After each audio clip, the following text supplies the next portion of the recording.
an army. We have a Hulk.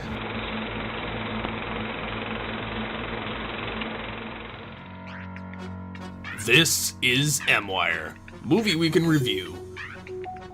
M-Wire is brought to you by Audible.com. Sign up today to get a free audiobook download at www.audibletrial.com/geekcastradio. Start today with a free 30-day trial with over 100,000 titles to choose from for your iPhone, Android, Kindle, or MP3 player. Don't forget to follow Audible on Twitter at audible_com. And now the latest and greatest in movies with M-Wire. Hello and welcome to the first special episode of Movie Week in Review's 2012 comic book movie extravaganza, which is brought to you by the Geekcast Radio Network and Audible.com. I am one of your hosts, Steve, Joe, and Mike, and joining me is Steve Megatron. Hello. Hello. Optimus Solo. Hello. Yes, sir. Movie Revolt. Hello. Good day. And the Booth Ninja. Hello. Hello. I'm trying to remember, when was he on one of our shows, Steve? I don't remember when Mike was... It was on a GCR. Yeah, I remember that. Yeah, I just don't remember which one. It was a Transformers one, and it was one of the ones about why current TV is bad. Oh, that's right. That's right. Yeah, a long time ago. Yes. So we are here to essentially talk about Marvel's The Avengers. But before we do that, we obviously have to talk about other stuff. So why don't we go around the room and say what each of you has been doing this week as far as movies, music, TV, whatever. Steve, what have you been up to? Well, of course, securing different sponsorships and, of course, working on some future plans for the site, so yes, which will be unveiled next month. Yeah. What about you, Kevin? What have you been up to? Well, let's see. I'm doing some podcast recording. Obviously, we're doing Mass Mayhem. Just recorded an episode of Toon Beyond with you. Yep. Got a lot of behind the voice actor stuff going on. Really trying to hammer out the movie section and get every movie ever made, basically animated wise, done. We're getting real close.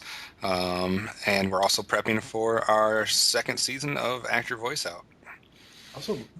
Which some people will be participating in that are in this record. So yes, That's why we can't talk anything about it, because well, you could. It's only a matter of weeks before I get to judge Steve. Yes. Hey, I still know I'm going to do better than some mods. Yes. So I have that going for me. We'll see. I haven't heard anybody's yet, obviously. Dan, what have you been up to? Watching a lot of the Avengers, actually. I saw the Avengers. I went back and watched the old Ultimate cartoons, the first and second one, and some other Marvel movies. Just kind of give a better idea of, I figure watching those would give me a better idea of where I see the Avengers fitting in all the Marvel films. So saw First Class again, saw Captain America, Iron Man, all the major Marvel movies. And besides that, not much. First Class really doesn't fit since that's Fox. I mean, that really has no bearing on the Marvel. It's still Marvel. It's still not, Marvel, though. But it's not within Iron Man, Iron Man 2, Thor, Hulk. The reason I watched X-Men First Class because of the team dynamic and how well it handled that aspect compared to like how Avengers did. So that's kind of when I went back and rewatched that, because after watching Avengers, it was kind of like, wow, I want to watch it again, but I couldn't right away. So I kind of went with the next best thing, which was First Class. Probably wanted to see something with a smaller budget too. Yeah. And Mike, what have you been up to? Well, I pretty much did what everybody else did, I think, which is trying to rewatch the Marvel Cinematic Universe movies. Mm-hmm. And I also went and watched all the commentary tracks for all that stuff, so I could see if I was missing anything or little insights there. Watch all the behind the scenes crap, because I've been really bored when I've not been at work. And I can't seem to make myself play any video games lately, so I've just been staring at my TV. So nice. And I also found time to see the Avengers 3 times, twice in 2D and once in 3D IMAX. So which was epic. Sure. Because of the Yeah. IMAX. Just say no to 3D. Yeah. Just say no to 3D. We'll get into the 3D Yeah. We'll later, get. but the IMAX part was great. Yes. Now, a couple buddies of mine, Dave and Duvall over at ToyWorldOrder.com, they both live in Illinois, and they went to state. Shut the hell up. They went to some all-day thing where one of the cinemas was showing all of the movies. AMC was doing that. Yeah. And my theater did that too in Lansing. That must have been awesome to be able to. What was it? It was like $60, $40, something ridiculous. Something like that. Yeah. It was. But I mean, like $60 for 6 movies. That's not bad. I mean, if you have that much time. Well, that's also more than. Well, I don't know how much NCG charged for it, but that would be more expensive than if you just saw those movies normally at NCG. Yeah, movies usually only $5 for me, so that would be kind of expensive for me. Yeah. Well, I mean, here in Louisville, it's for that crappy 3D shit, it's $8.75 per film. For non-3D, it's $6.75. So there's that $2 extra we need to bring up. Yeah, exactly. So, and me, I've just been podcasting as usual and watching Avengers, and oh my god, I should have never went on opening day. I swear to God. You just hate people. No. It's not even that. No. It's not even that. May 4th was Oaks Day here in Louisville because May 5th was Kentucky Derby.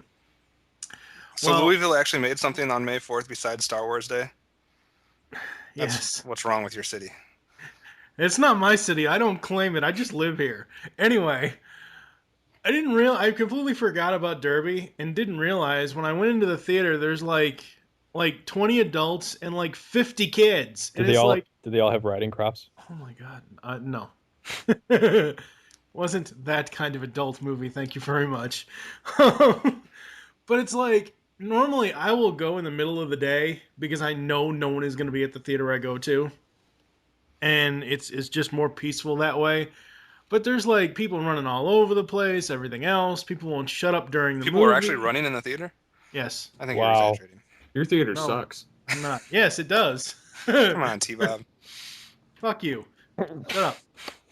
All right, so we're going to head to the trailer and then we're going to come back.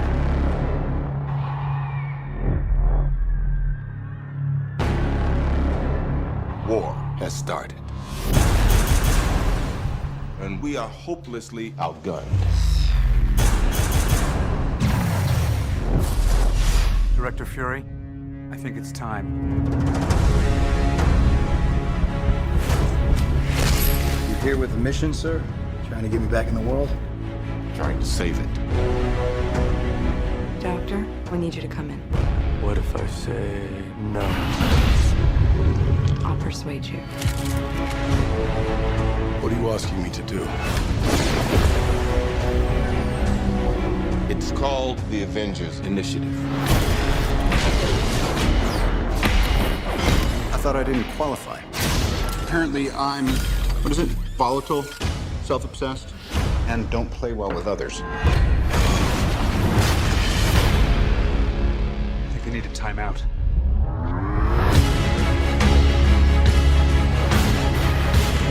How desperate are you? And you call on such lost creatures to defend you. You have made me very desperate. We're not a team. We're a time bomb.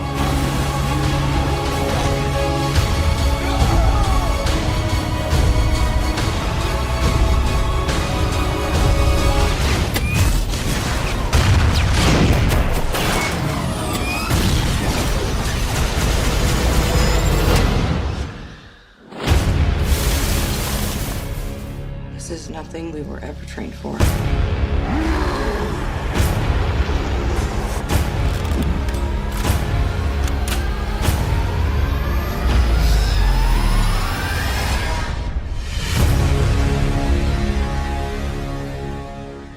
Guys, I'm bringing the party to you.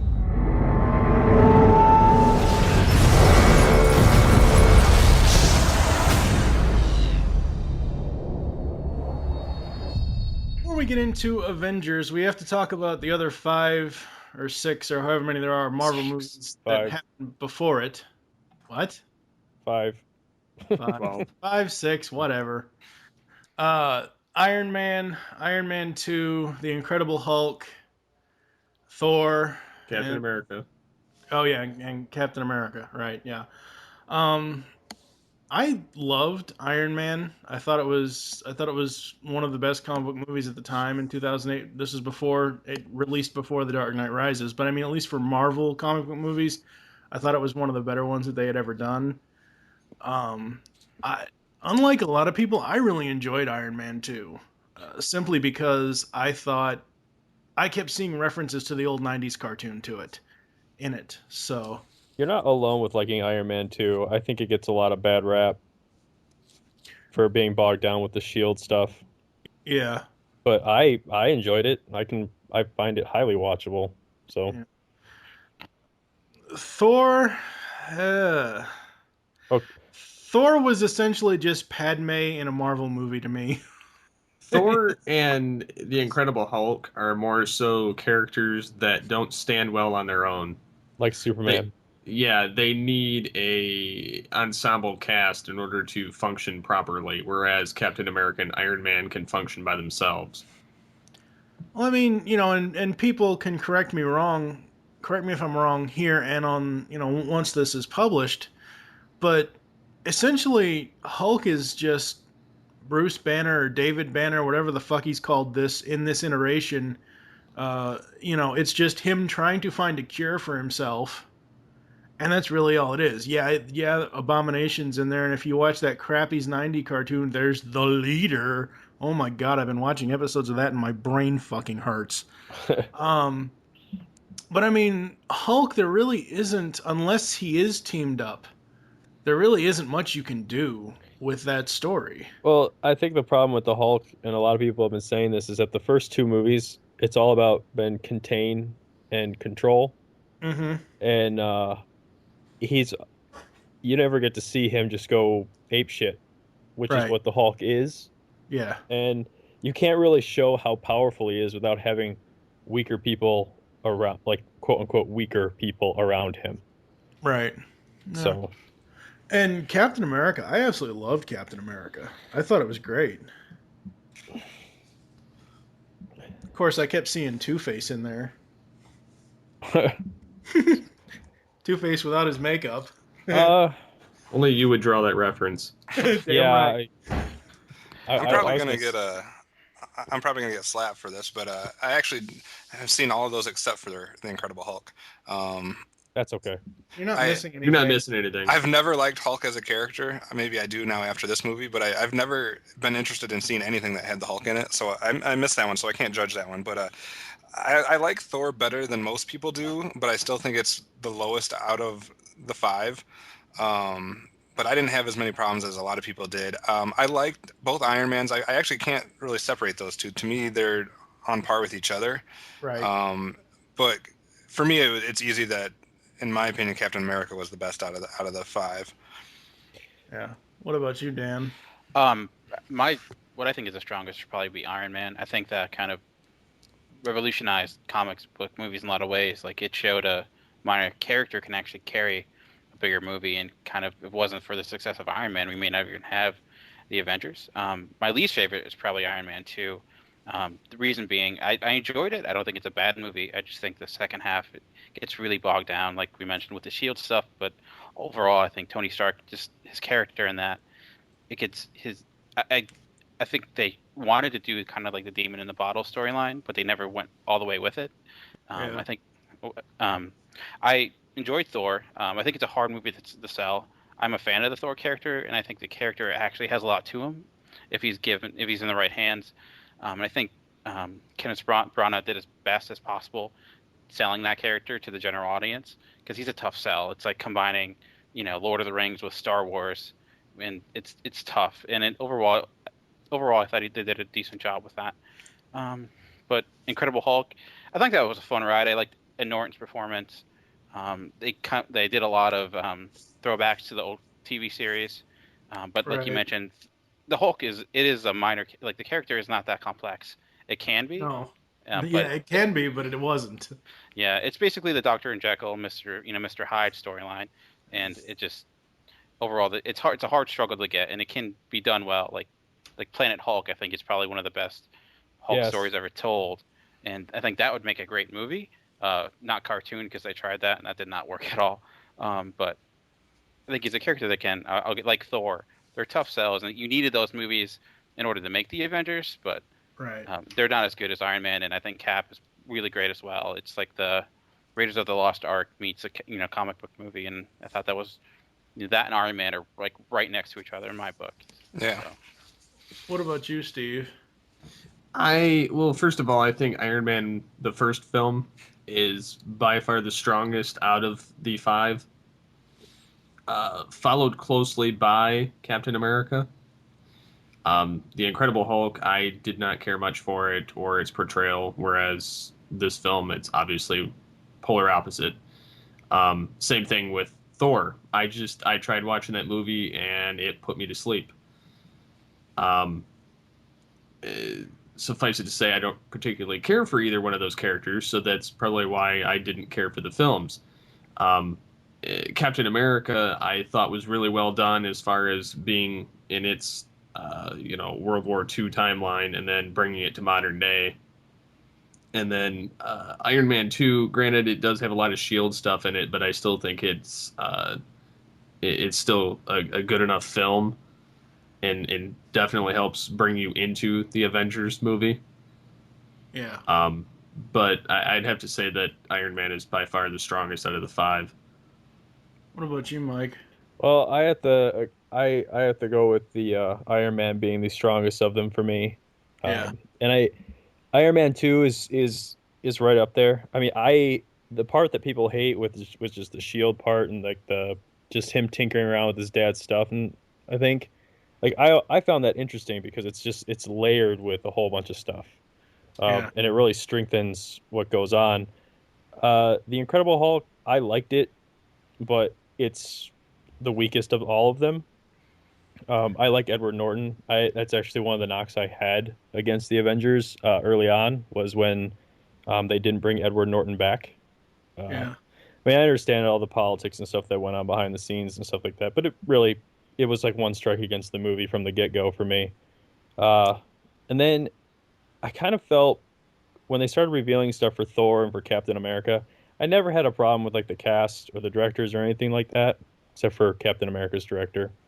But I felt like the fact that Marvel was going to start cramming movies, they wanted to try and cram 2 movies in before the Avengers. I felt like that, to me, put me in a weird spot for those movies because they were being rushed. And it kind of shows Marvel went for like they lowballed everything across the board for Thor and Captain America, probably because they were going to be hard sells for the audience to grasp onto, and they wanted to make money on them. Mm-hmm. As such, I think Thor feels a little small. The movie as a whole, especially the stuff in Asgard, the Asgard just feels small to me. I don't know why. No, I can see that. Yeah, it's like 8 people live in Asgard. It's like yeah, I know. I was like, this feels really tiny, and I think he did a really good job. And the Rainbow Bridge isn't as hokey as it could have been. It definitely doesn't look like it does in the book in the movie. I'll give him that. Captain America, I think, suffered from budgetary constraints as well, especially getting into like the end of the movie. But having just rewatched Captain America, there's like a plot hole that I can't really figure out, and I just kind of let it go because, hey, it's a comic book movie, but I didn't really want to do that. I felt guilty doing that. Yeah. That and Thor and Captain America were also post-converted into 3D, which I hate. So I had to go out of my way to see them in 2D, which bothers me when I have to do that. So as was Avengers. Yeah, and I did try. My girlfriend for our anniversary actually bought me the 2D 3D Blu-ray combo for Thor and Captain America. We tried to watch both of them in 3D, and we immediately switched it over to the 2D because it was awful. Yeah. Nobody should ever do post-production 3D. No. No. I don't know if Captain America's really a tough sell though. No, well, okay, well, when I say tough sell, I mean for the rest of the world. Okay. Yeah. Because the reason why, actually, around the world, it was actually titled The First Avenger and then Captain America. It was only released as Captain America: The First Avenger here in the U.S. Makes sense. Actually, Because I think that actually they did end up just calling it Captain America: The First Avenger. did they do that everywhere though? Yeah, they did it everywhere. Yeah. Okay. They thought they originally planned to call it just the First Avenger, but they figured, well, he's going to be in the Avengers, so we need to get the name brand out there now. So they ended up changing it and kept Captain America: The First Avenger. I still think there was a little worry about, because America's not on everyone's happy list. So yeah, yeah. So it's kind of like one of those, we want to release a movie, but we still want to be able to turn a profit. Plus, they were trying to do 2 movies at once, which they hadn't really done before. But they work, and the nitpicks I have with Captain America are tiny. They're more just like funny, like laugh at him in a Mystery Science Theater kind of way. Yeah. Then I'll have to rewatch it. Well, okay, just as an example, I'll try not to make this too long. In the third act, when he's like running through the hangar and he's trying to catch the jet, there's a scene where he's running, then he's swinging, and then he's running again. Like they were missing scenes. Like it was just edited wrong. Like he's running and then he's swinging, and they never show him not swing, like leaving the rope and like landing. It's just running, swinging, running. Interesting. And it just feels really, that edit just felt really jarring to me. So and I couldn't help but laugh at it, and I laugh at it every time I see it. And it's just kind of like, well, they were running out of money. They probably cut some scenes and left them on the floor, whatever. But the movie worked. It was funny. I like Chris Evans. Yeah. I thought he totally He has sold. completely stepped out of the Johnny Storm Human Torch shadow. I mean, that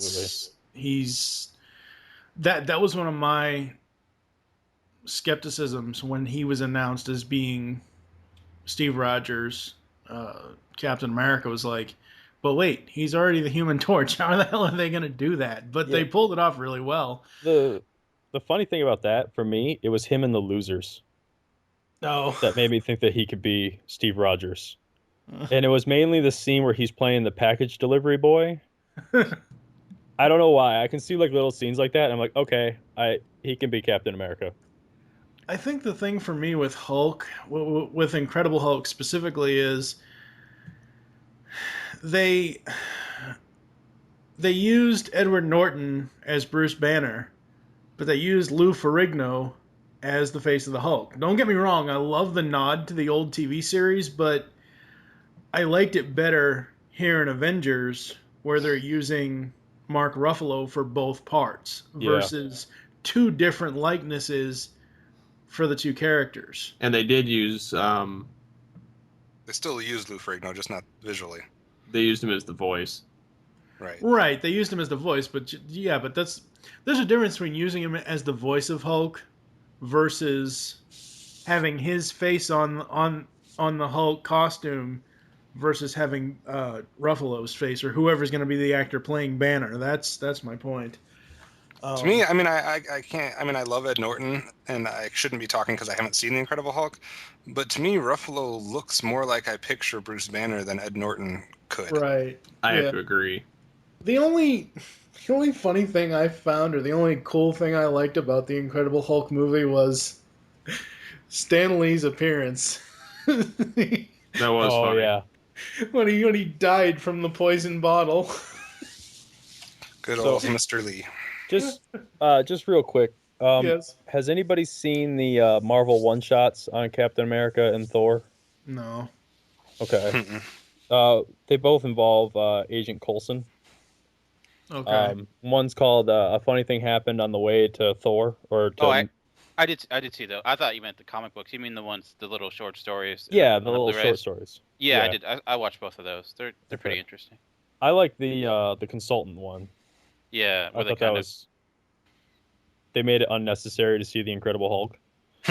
Essentially, yeah. Pretty much. Like you really yeah. And then just real quick, so we're not neglecting anything here. I actually tracked down and read the 8-issue prequel to the Avengers that Marvel did.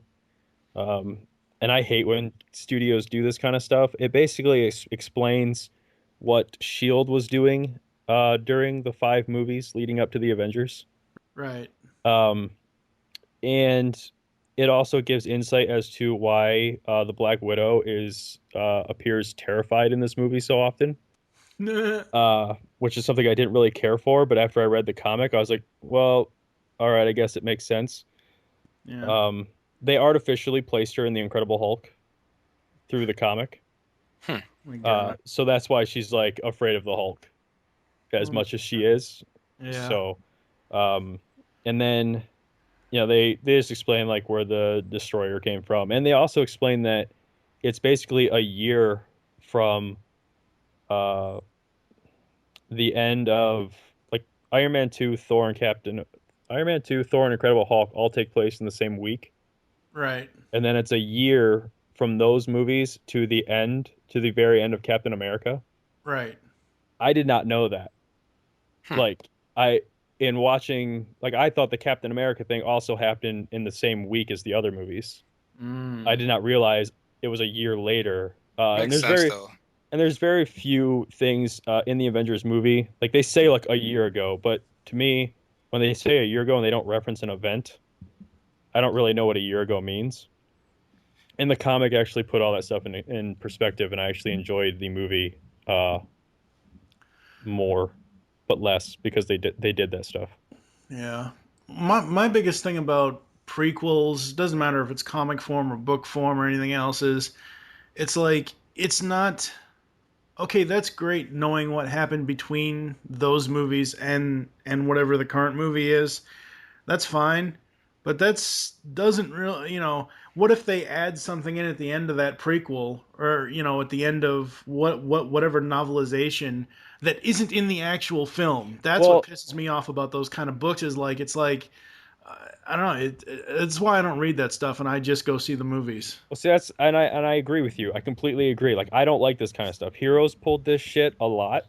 That's one of the many reasons why I don't like that show. Yeah. But I thought I'd give it a shot, and it is canon. It is part of the Marvel Cinematic Universe. But I understand what you're saying, and it's like, but it did fill out why the Black Widow is so afraid, even though it was a stupid reason. Because everything I've ever seen her in, even in like Earth's Mightiest Heroes or anything, she's not afraid of shit. Yeah. And here she is, like, afraid of the Hulk. Even in the Avengers animated, the Ultimate Avengers animated one, she's fighting the Hulk, and she's not scared. Yeah. So actually, to jump in there, I actually really liked the fact it made her afraid, because I think it did humanize that character, and it made you realize the big threat that the Hulk was, because you just saw her kind of kick a bunch of agents' ass, tied to a chair. Then you kind of compared that to when she's facing off with Mark Ruffalo, and you realize, well, this character's pretty badass if this girl is kind of as afraid as she is. And she really sold it. Like, I'm not the biggest Scarlett Johansson fan, except for, and I thought, like, that was the first time I'm like, wow, she does have the ability to emote some type of feeling. So I actually really like that, the fact they did. I did like it, but I didn't like it the first time I saw it because I didn't know why. I just assumed it was because she's a S.H.I.E.L.D. agent, and she knows who the Hulk is. I didn't read the materials. I don't think they explain it that well, but I think I kind of in my head just saw it that way. I was looking for the same Black Widow character from the comic. That's why it didn't make sense to me. So, anyways. So, are we all done with the previous films? Yep. Yes. I think so. Who wants to give plot for Marvel's? Well, first of all, let me just say this. The reason why they have to call it Marvel's The Avengers is not only brand naming, but there was another The Avengers movie years ago with Ray Fiennes and someone else about the British agency something or else. So that always I always wonder why when this was advertised it was Marvel's The Avengers, and I think that's why, because there was already a movie called The Avengers. But they changed it in England for that very reason to Avengers Assembled. Oh. Nice. All anyways, I would really like to see someone describe the plot of this movie to me. Well, who wants to do it? Well, I mean, basically you have, I mean, this is off the cuff here, but you have Loki who has made a deal, and this is going to show my ignorance of comic book and stuff like that. I don't know the character that he's making the deal with. It's the giant purple monkey. Okay, We'll giant. find out at the end. And, Well, no, it's not that guy.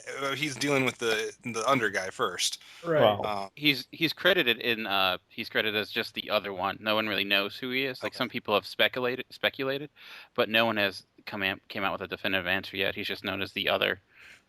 So he basically makes a deal with the other, as far as a plot to, you know, take over Earth, with the use of in trade for that. What was that square called? Tesseract. Tesseract, right? Cosmic cube. Cosmic cube. So, I mean, that's basically the premise is he's going to go down to Earth and do that. So we have the Avengers assemble. Obviously, there's a little bit of plot in there as far as how they all come to be a team and whatnot. But they're assembling and they're going to take on Loki. I mean, that's the gist of the plot. I mean, there really isn't much more than that. So it's very thin. I mean, yes, there's lots of little details in how, you know, Fury is dealing with, you know, the council, et cetera, and the interactions between the characters, et cetera. But if you boil it all down, it's the Avengers try to stop Loki from destroying the world. Yeah. No, you know, I'm essentially comic book ignorant for the most part.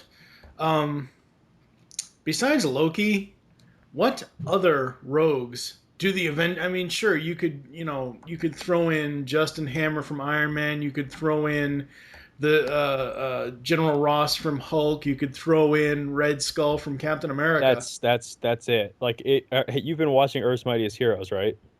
Sadly. Okay, well, worst show ever. I agree up to a point. I don't think it's the worst show I've ever seen. No. It's too confusing for me. I'm only like 9 episodes in, and it's so confusing. Here's the problem with that show, and so it might help you a little bit. The first like 10 episodes were all minisodes on the internet, right? So they're like broken. So once you get past like episode 10 or maybe 12, and they stop with the origin crap, it actually gets better. Okay. Anyways, yeah, it's the Avengers is kind of like the Marvel's Justice League is the easiest way to put it. So any single enemy of the Avenger is an Avengers villain.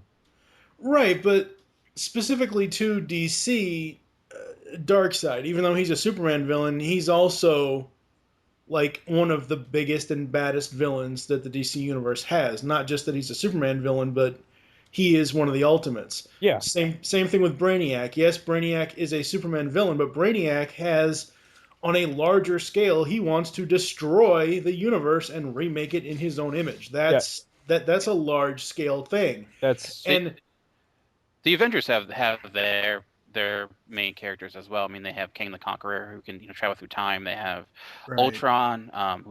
They have Thanos. I got top 10 here. Avengers villains. They got Taskmaster, Korvac, Scarlet Witch, Norman Osborn, Thanos, Skrull or Kree, Baron Zemo, and the Masters of Evil, Loki, Kang, and Ultron. Yeah. I would say Ultron is probably definitely their main villain because he also kind of is often responsible for other villains. Like they created him too. Yeah. Yeah. And I knew going into this movie that Loki was going to be essentially the main villain that they dealt with.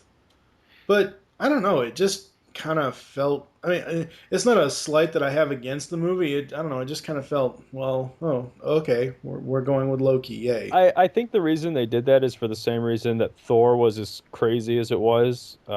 Because they used Thor to open up the movie-going audience to the idea that there's more going on than just Tony Stark and Earth. Right. In the Marvel universe. So going into the Avengers, they kind of went with Loki so that there would be some consistency for the movie-going audience. Right. I think Loki too had the most, as far as he's the deepest character out of the villains we've seen in the different Marvel movies, as far as there was more to him that wasn't explored yet compared to a lot of the other ones, which we saw all we needed to see from them. Yeah. I agree with that. Not to mention obviously the brother connection to Thor and how that played out. But to me, it was an easy choice to go with Loki. And I think what makes Loki a great villain for the Avengers is that his power wise he can't stack up, and he kind of realizes that. So he's the god of trickery, so that's what he does, and like he was able to spark that conflict that you needed for the Avengers in order for them to come together. Because he's the first I believe he's the first villain ever for the Avengers in the comics. Like and it made sense because that's who brings the Avengers together in the comics. Yeah, Right, he kind of gets the Hulk to go crazy and attack Thor, and then that's how the Avengers kind of assemble, if you will. So and they're I think being true to the comics. Exactly, and I think that fits in. He is powerful. He's very dynamic. He's kind of like the ultimate. He's like the Shakespearean villain of comic books in a way. He has a lot of daddy issues. He wants power. He has issues with his brother. So like you can see that relationship with him and Thor was explored a little bit in this, even like in their brief time together. So I thought he was a good choice. I don't think bringing in like Ultron would be a good idea or another villain. I think it's smart to bring in a villain from one of the other Marvel movies. And Well, yeah, I mean, in this context, I see why he was, but to me, it makes perfect sense for two reasons. Number one, you have to stay true to the comics to an extent. Right. So if that's who brought the Avengers together in the comics, that's who should be bringing them together in the movies. From a second standpoint, they know they're not dumb. They know there's going to be more Avengers movies, obviously, before they do this. They know it's going to be a cash cow for a while. So you can't start with the ultimate villain. Well, sorry. No, I was just going to say you have to start somewhere so you can build and get bigger villains as we go. So the one thing I had kind of was hoping for, and it's weird that we're sitting here saying that they're sticking with the comics when really it's almost a semi-perfect blend of the Ultimate Universe and the 616 Standard Universe. Right. Because in what you're talking about, where Loki brings them together, that's the 616, and they do that on they form the Avengers on their own without Shield's involvement.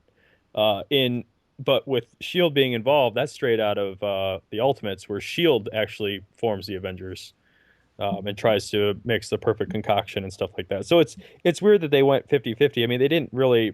I understand why they went with Loki. I mean, I agree with everything that you guys are saying. There's other ways that they could have gone if they had gone into the whole Ultimate thing, which I kind of wish they would have gone the Ultimate route with Thor and made him everyone like Loki had everyone thinking that he was a nut job in the comics. Yeah. But I thought that would have been interesting to see Thor, and I kind of wish that's how they would have gone originally, but they didn't. But moving on. I think for a movie like this, I mean, everyone always kind of throws all the action movies and complains and blah blah that there's no plot or there's a lack of plot. You don't really in something like this that's kind of the first chapter of this new. I mean, obviously we've had all the Marvel movies, but this is the first of the Avengers. I don't really think you can do too much with plot because you have so many characters that you have to kind of reintroduce and mix together, and you have to get down that the relationship between all of them, and it's already 2.5 hours. Like, I just don't think you can do that complex of a plot, so I don't necessarily see it as a humongous bad thing that we don't have some complex plot here. Well, I go ahead. I'm agreeing. It's just it's a little thin for my taste. I agree that it's thin, but I guess I'm just giving it a pass on this one just because of so much stuff that they had to get done. I think if they did a more what I like, which would be a more complex, more complicated plot, I think the common moviegoer would have felt bogged down, like we were saying with Iron Man 2. Yeah.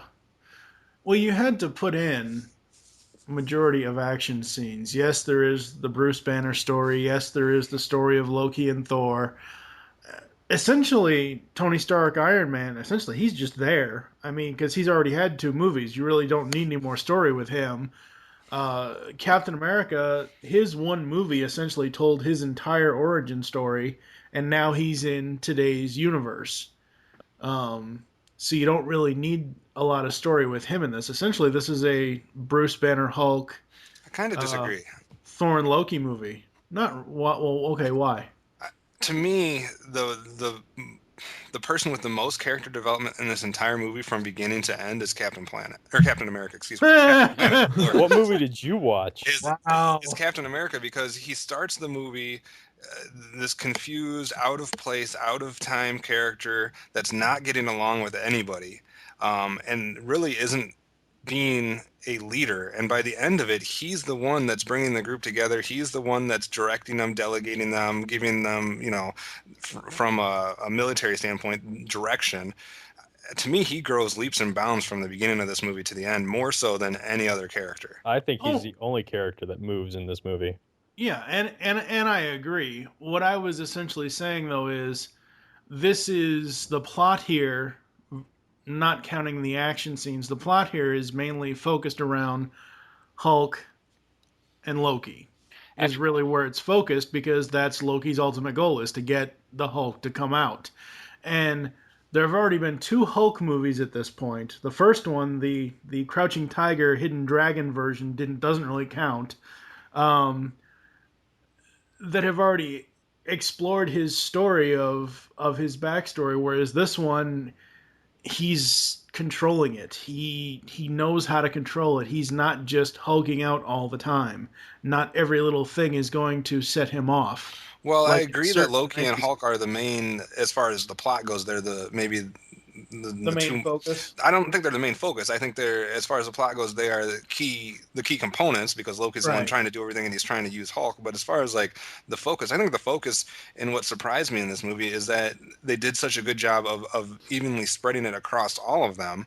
As far as the focus goes, as far as character development, it's Captain, and then maybe Hawkeye and Black Widow. Oh yeah. I think the people I think that moved the most in this movie, I think, were the SHIELD agents in Captain America. Yeah. I feel like and here's the problem, and this has been brought up before, so this is not something new that I thought of, but it's something that I agree with, so I thought I'd bring it up here.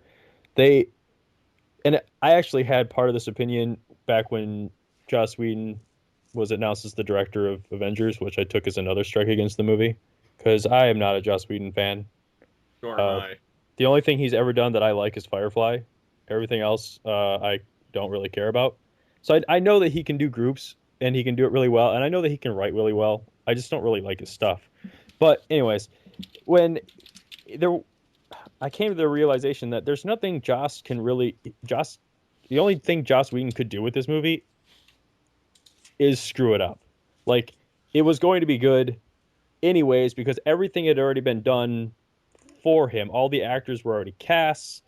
All the attitudes of each character were already defined by other directors. Like, everything was already like picked out for how these people were supposed to act. So really all he had to do was, and it's no small feat, but he had to wrangle all that talent and display it in a surprising manner. And it's given him, I don't really think it's like that big of an accomplishment, because he, like I said, he only could have screwed it up because actually, everything else had been laid out for him. I kind of really disagree with that, actually, because I think he didn't get to change anything. He can't mess with the characters any, because they're going to go off and do their own movies. Well, everything was already set in stone before this was ever produced.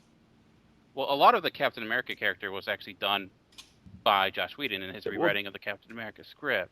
And I disagree that none of these characters... He did change these characters a little bit. Like, Loki's motivations in this are a lot different than his motivations in the Thor movie. In the Thor film, his big motivation is wanting to please Odin. He wants to show Odin that his rightful place is on that throne. Well, again, there's your gap. No, I don't think it's a gap. I think what you have is his realization, like with Loki.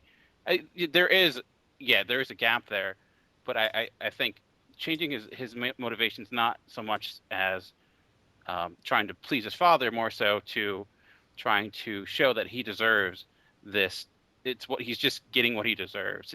I agree with you, but I'm saying that change comes from being locked God knows where in the universe for a year without any kind of contact other than these freaky alien things. But I think you see that in scenes like in the Germany scene, where he's discussing his relationship towards human beings and where he sees them. You see it with when Thor again sees Loki for the first time within that conversation. A lot of what Whedon did there's not much, like, the character development's not that much there. It's nearly impossible to have a lot of character development in this movie. You're talking about endless amounts of characters. You know, you're trying to get all these different worlds, put them into one. You're trying to make it seem, do it in a realistic way, make it not seem, all jingle jangled, and you're trying to make it coherent and fun and entertaining. I think the idea that he just didn't have to screw it up is kind of ridiculous in a way, because there's a lot of ways to screw this movie up. There's tons of ways. Yeah, there are, but I'm saying, like, I'm saying that's all he could have done, and he didn't. Like, and you can't change. He could not go. In this movie, Joss Whedon could not change Iron Man, because Iron Man is Marvel's most popular property, regardless of how the Avengers stands. Iron Man is still Marvel's Marvel's cash cow. So next to Spider-Man. Well, but that's Sony. That's not even Marvel. True. So Iron Man is like their baby. He can't. There's no. When Stark goes up and he runs in the finale and in the final act, and you're like, oh my God, did something happen to him? I never felt for a second that something happened to him. One, because they announced Iron Man 3, and two, Joss can't do that because he's their most popular character. It's the same thing with, like, Thor. He can't. I mean, he can change. Okay, he could change anybody he wanted, except for Iron Man. He couldn't really do anything with that character. He could try and change Thor if he wanted to, but he really didn't. Except he made him a little more mature than he was in the first one. But again, that's that year gap. So you have to have, the character has to evolve a little bit over a year.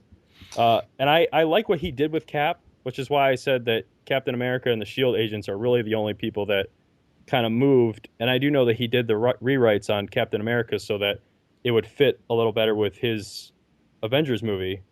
But he can't.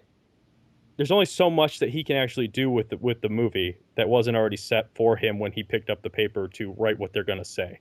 Yeah, it is basically a cheat. Like, they kind of got to the point where they didn't have to establish his characters, which I think was the right choice to make. I don't think we can use this as I mean, I don't have any opinion on Joss Whedon, because to me, he's not done anything that I've ever really watched before. He hasn't done a lot of movies, and he's only done one. And he's done like Angel and Firefly and Buffy, which I didn't watch. But I don't necessarily think we can portray it as a negative that he didn't have that much creative control on this, because no matter who was going to be there, they weren't going to have creative control. So right. It's not like he did anything wrong, but I agree with you that to me, what he did right was he didn't screw it up. Right. And I agree. He did not screw up the Avengers. So that was hats off, because this movie, to me, it was going to go one of two directions. I mean, I know that's kind of stupid because you can say that about any movie, but it was either going to be the absolute blockbuster, amazing movie that all these other 5 movies led up to, or it was going to be one of the most disappointing things you've ever seen as far as comic book hero movies go. And luckily, he didn't make that happen, in my opinion. Right. Should we talk a little bit about what it has done so far? Sure. $800 million. Just a few dollars here and there. Although, seeing the end credits, I've never seen a movie credit more individuals than this movie. So if every one of those people made a certain amount of money, no, just kidding. There's still way too much money to go around. As far as, just before we get into the numbers, I will say I'm glad that they put the important after credit scene before the entire credit sequence, and they put the little... You don't like watching credits? No, not at all. I'm glad that they put the and I'm just going to come out and say the Thanos scene after, like, the main part of the credits, and then they put the little diner scene at the very, very end. Because I didn't find out about the diner scene until after I got back home from the movie, because I only stayed to see the Thanos one. Come on, don't you know Marvel movies? I know Marvel movies. You stay until the lights come on. No, well, the Marvel's all over the place. Yeah, well, like when we'd seen it at the IMAX, I noticed that half the people got up after the Thanos scene, and then I was like, oh, there must be another scene. So, of course, asked, and then... I stayed just for the heck of it, even if there isn't. Well, yeah, and it was a funny scene, so I mean, it was worth sticking around for. And that scene was And that scene was just added for the American release. That actually, because the Avengers opened up overseas first, and they actually shot that scene during the right after the opening night. And if you notice, like in that scene, Captain America or Chris Evans is hiding his face. The reason being because he's like a full beard now, so they had to have him hide his face so you couldn't see, his beard through his mask. All right. So what has it done numbers-wise at this point? What was it, 200 million over 3 days, and it's at 800 million right now. Domestically, right now, it's at 257 million, and foreign is 517. So worldwide, it's 775 million. Where does that place it so far? Does anybody have the chart? In the what, all time, or? Yeah. I'm pulling as it far up as right like all time gross or all time. It's still behind The Dark Knight. Well, for now. Yeah, and it's still behind Avatar. Wow. Let's hope that can change. It's the biggest weekend ever, but it's still got some time before it can beat Avatar or The Dark Knight. I believe both of those made. I know Avatar made $1 billion. I'm not sure if Dark Knight did, but it was very close. I thought Dark Knight cleared $1 billion. I think you're right. I think it did, and after it re-released it in IMAX, I think. Well, The Dark Knight cleared $1 billion. It was number 11 on the worldwide grosses. Domestically, Marvel's The Avengers is sitting at 60 as far as place. It worldwide is 37. It'll pass Star Trek here in a second. It probably did as we were recording this. But yeah, if it, once it does 100 million more, it will be up until it'll be in the top 20. It'll be right by Jurassic Park. So here's what's disgusting about all of this. The movie had like what? A $220 million budget? Is that what it is? Okay. Before May 4th, Marvel had already made all their money back. Well, yeah. No, but I'm just saying, like the overseas market paid for the movie. So everything since May 4th has just been pure profit. Plus the $100 million they just make in licensing, because this is the first one that was distributed by Disney. And I'm not sure if you noticed, but in my screening they had all these commercials beforehand with all these Avengers toys, and I didn't really see that many before for the Iron Man movie. I'm like, why is there so many right now? And then I realized, oh, Disney. And so Disney knows how to market better than Paramount. Yes. And this, of course, is the first Marvel movie to be distributed by Disney. Well, and shoot, as far as distribution and advertising, I mean, on the Disney Channel, that's all they've been blasting about on there. Yeah, I mean, there's one Disney 365 spot with Robert Downey Jr. that plays over and over. Oh, they've got one with the entire cast now. Right, yeah. Well, yeah, they've got one with the entire cast now because of the world premiere. The funny thing now, again, you guys can correct me, especially Mike can correct me if I'm wrong here. The fact that Marvel has made all its money back before it even got released, is that because of people buying tickets before? No. Okay. No. So people going online and buying tickets before the movie's even out has nothing to do with their money? Well, no, it does.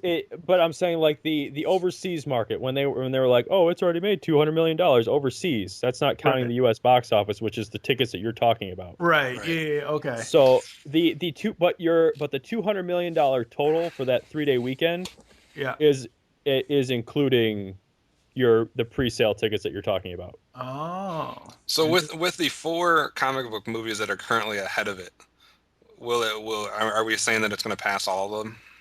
What's ahead of it? The 3 Spider-Mans and Dark Knight. I think it will, because if you look at this month, there's nothing else really coming out. Maybe Battleship, but it's going to own Men in Black 3. Maybe Men in Black 3 will beat it, but I think it's going to own the box office, even if it's not top. It's gonna be number 1 for a while. We talked about this in the spring summer movie preview episode.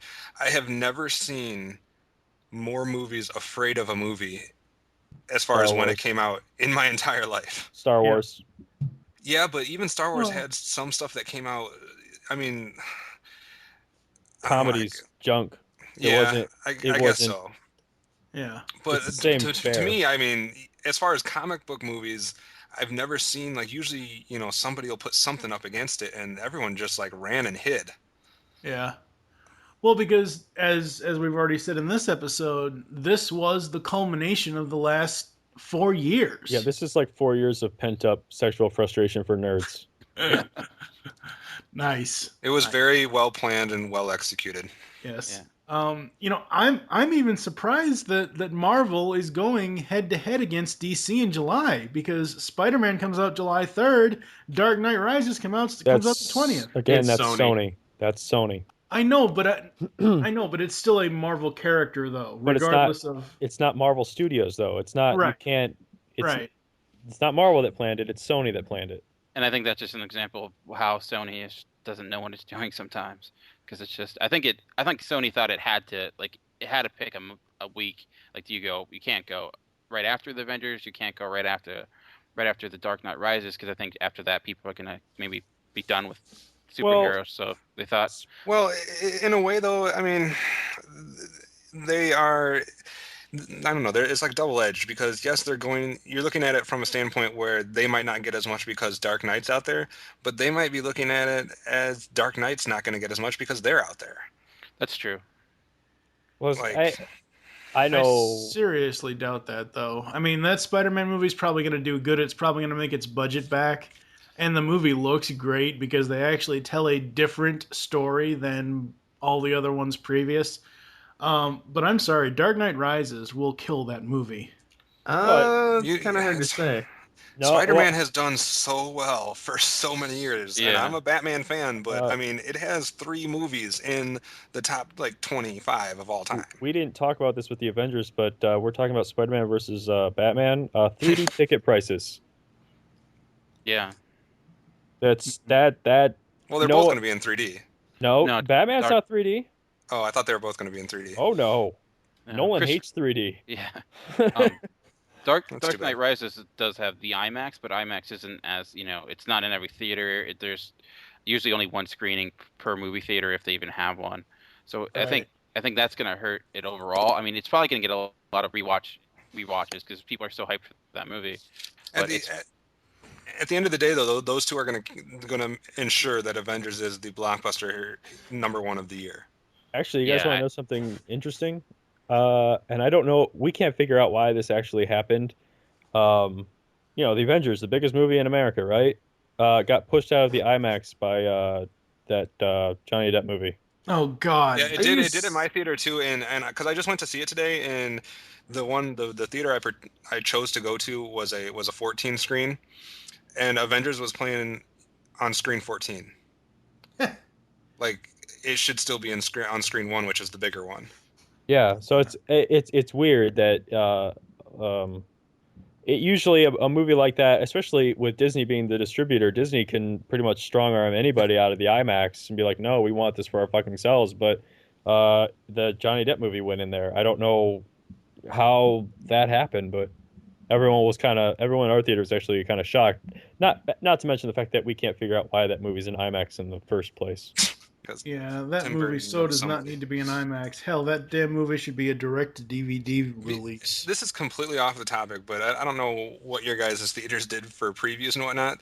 I mean, it completely made sense that you had a Dark Knight Rises preview, a Battleship preview, a Spider-Man preview.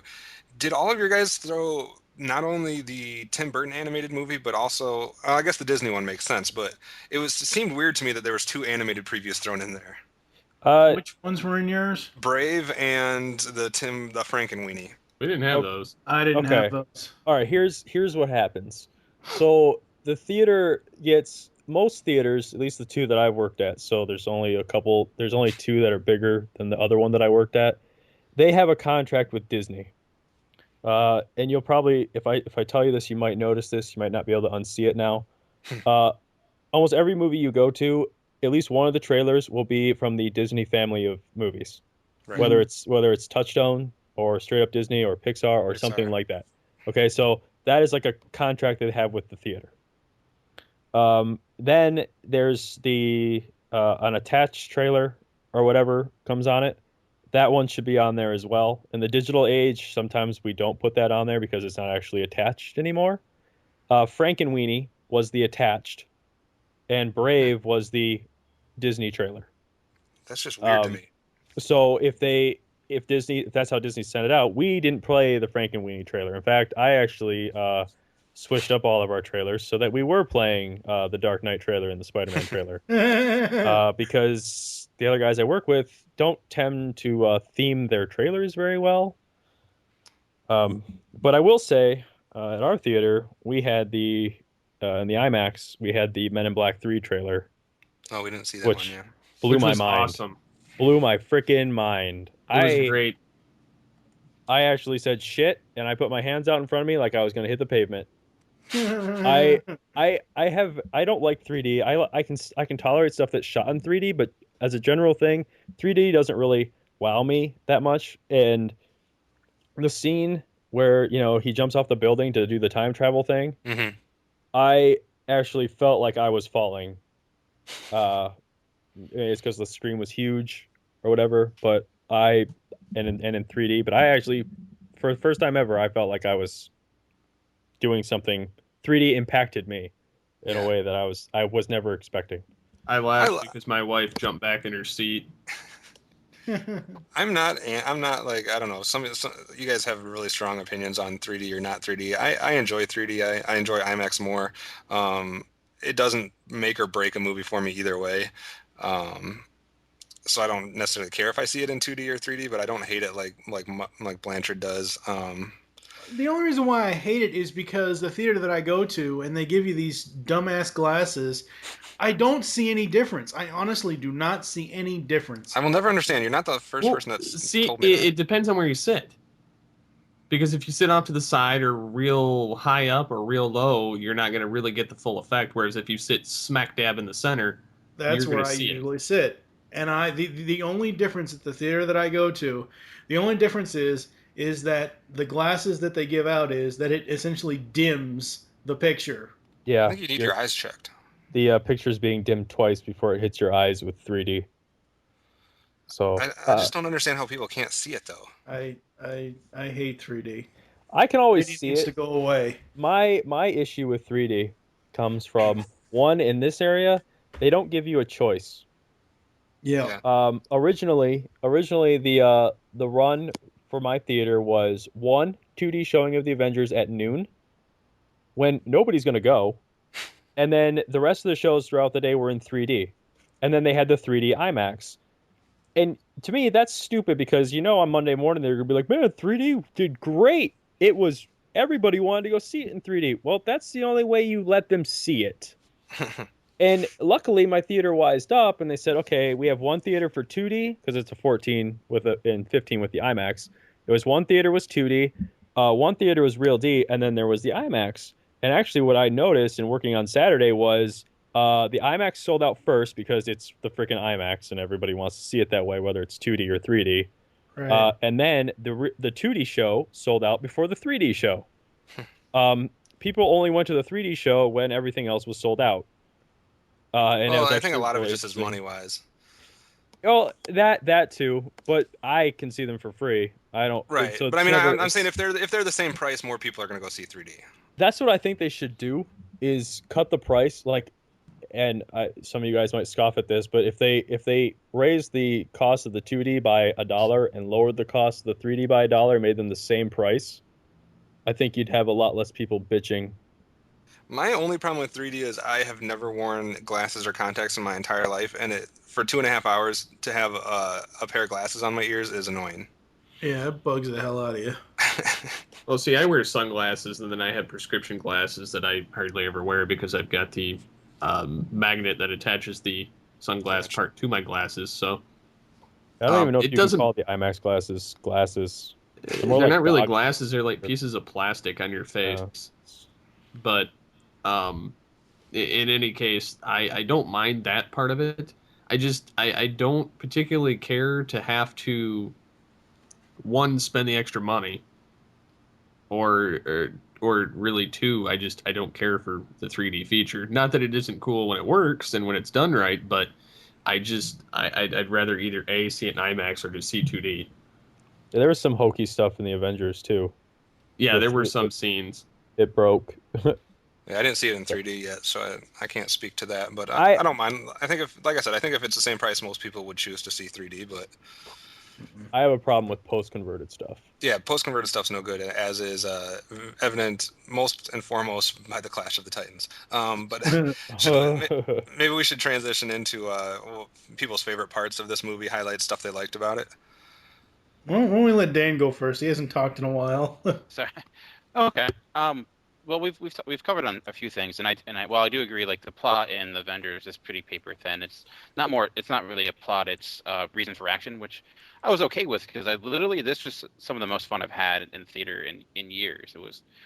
I literally watched the entire movie almost with a smile on my face, and yes, a big part of that was like my crowd reaction. It was crazy.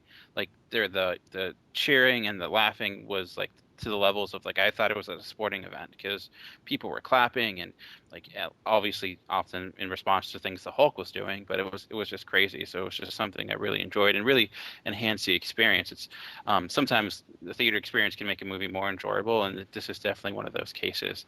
I also thought we mentioned like there's a lot of things that can go wrong with this movie. There's a lot of things to juggle, and I felt like every character got their moment to shine in either dramatically or in action-wise. Like even smaller characters like Agent Coulson and Black Widow and Hawkeye all kind of showed that they can, they deserve to be considered Avengers in some way.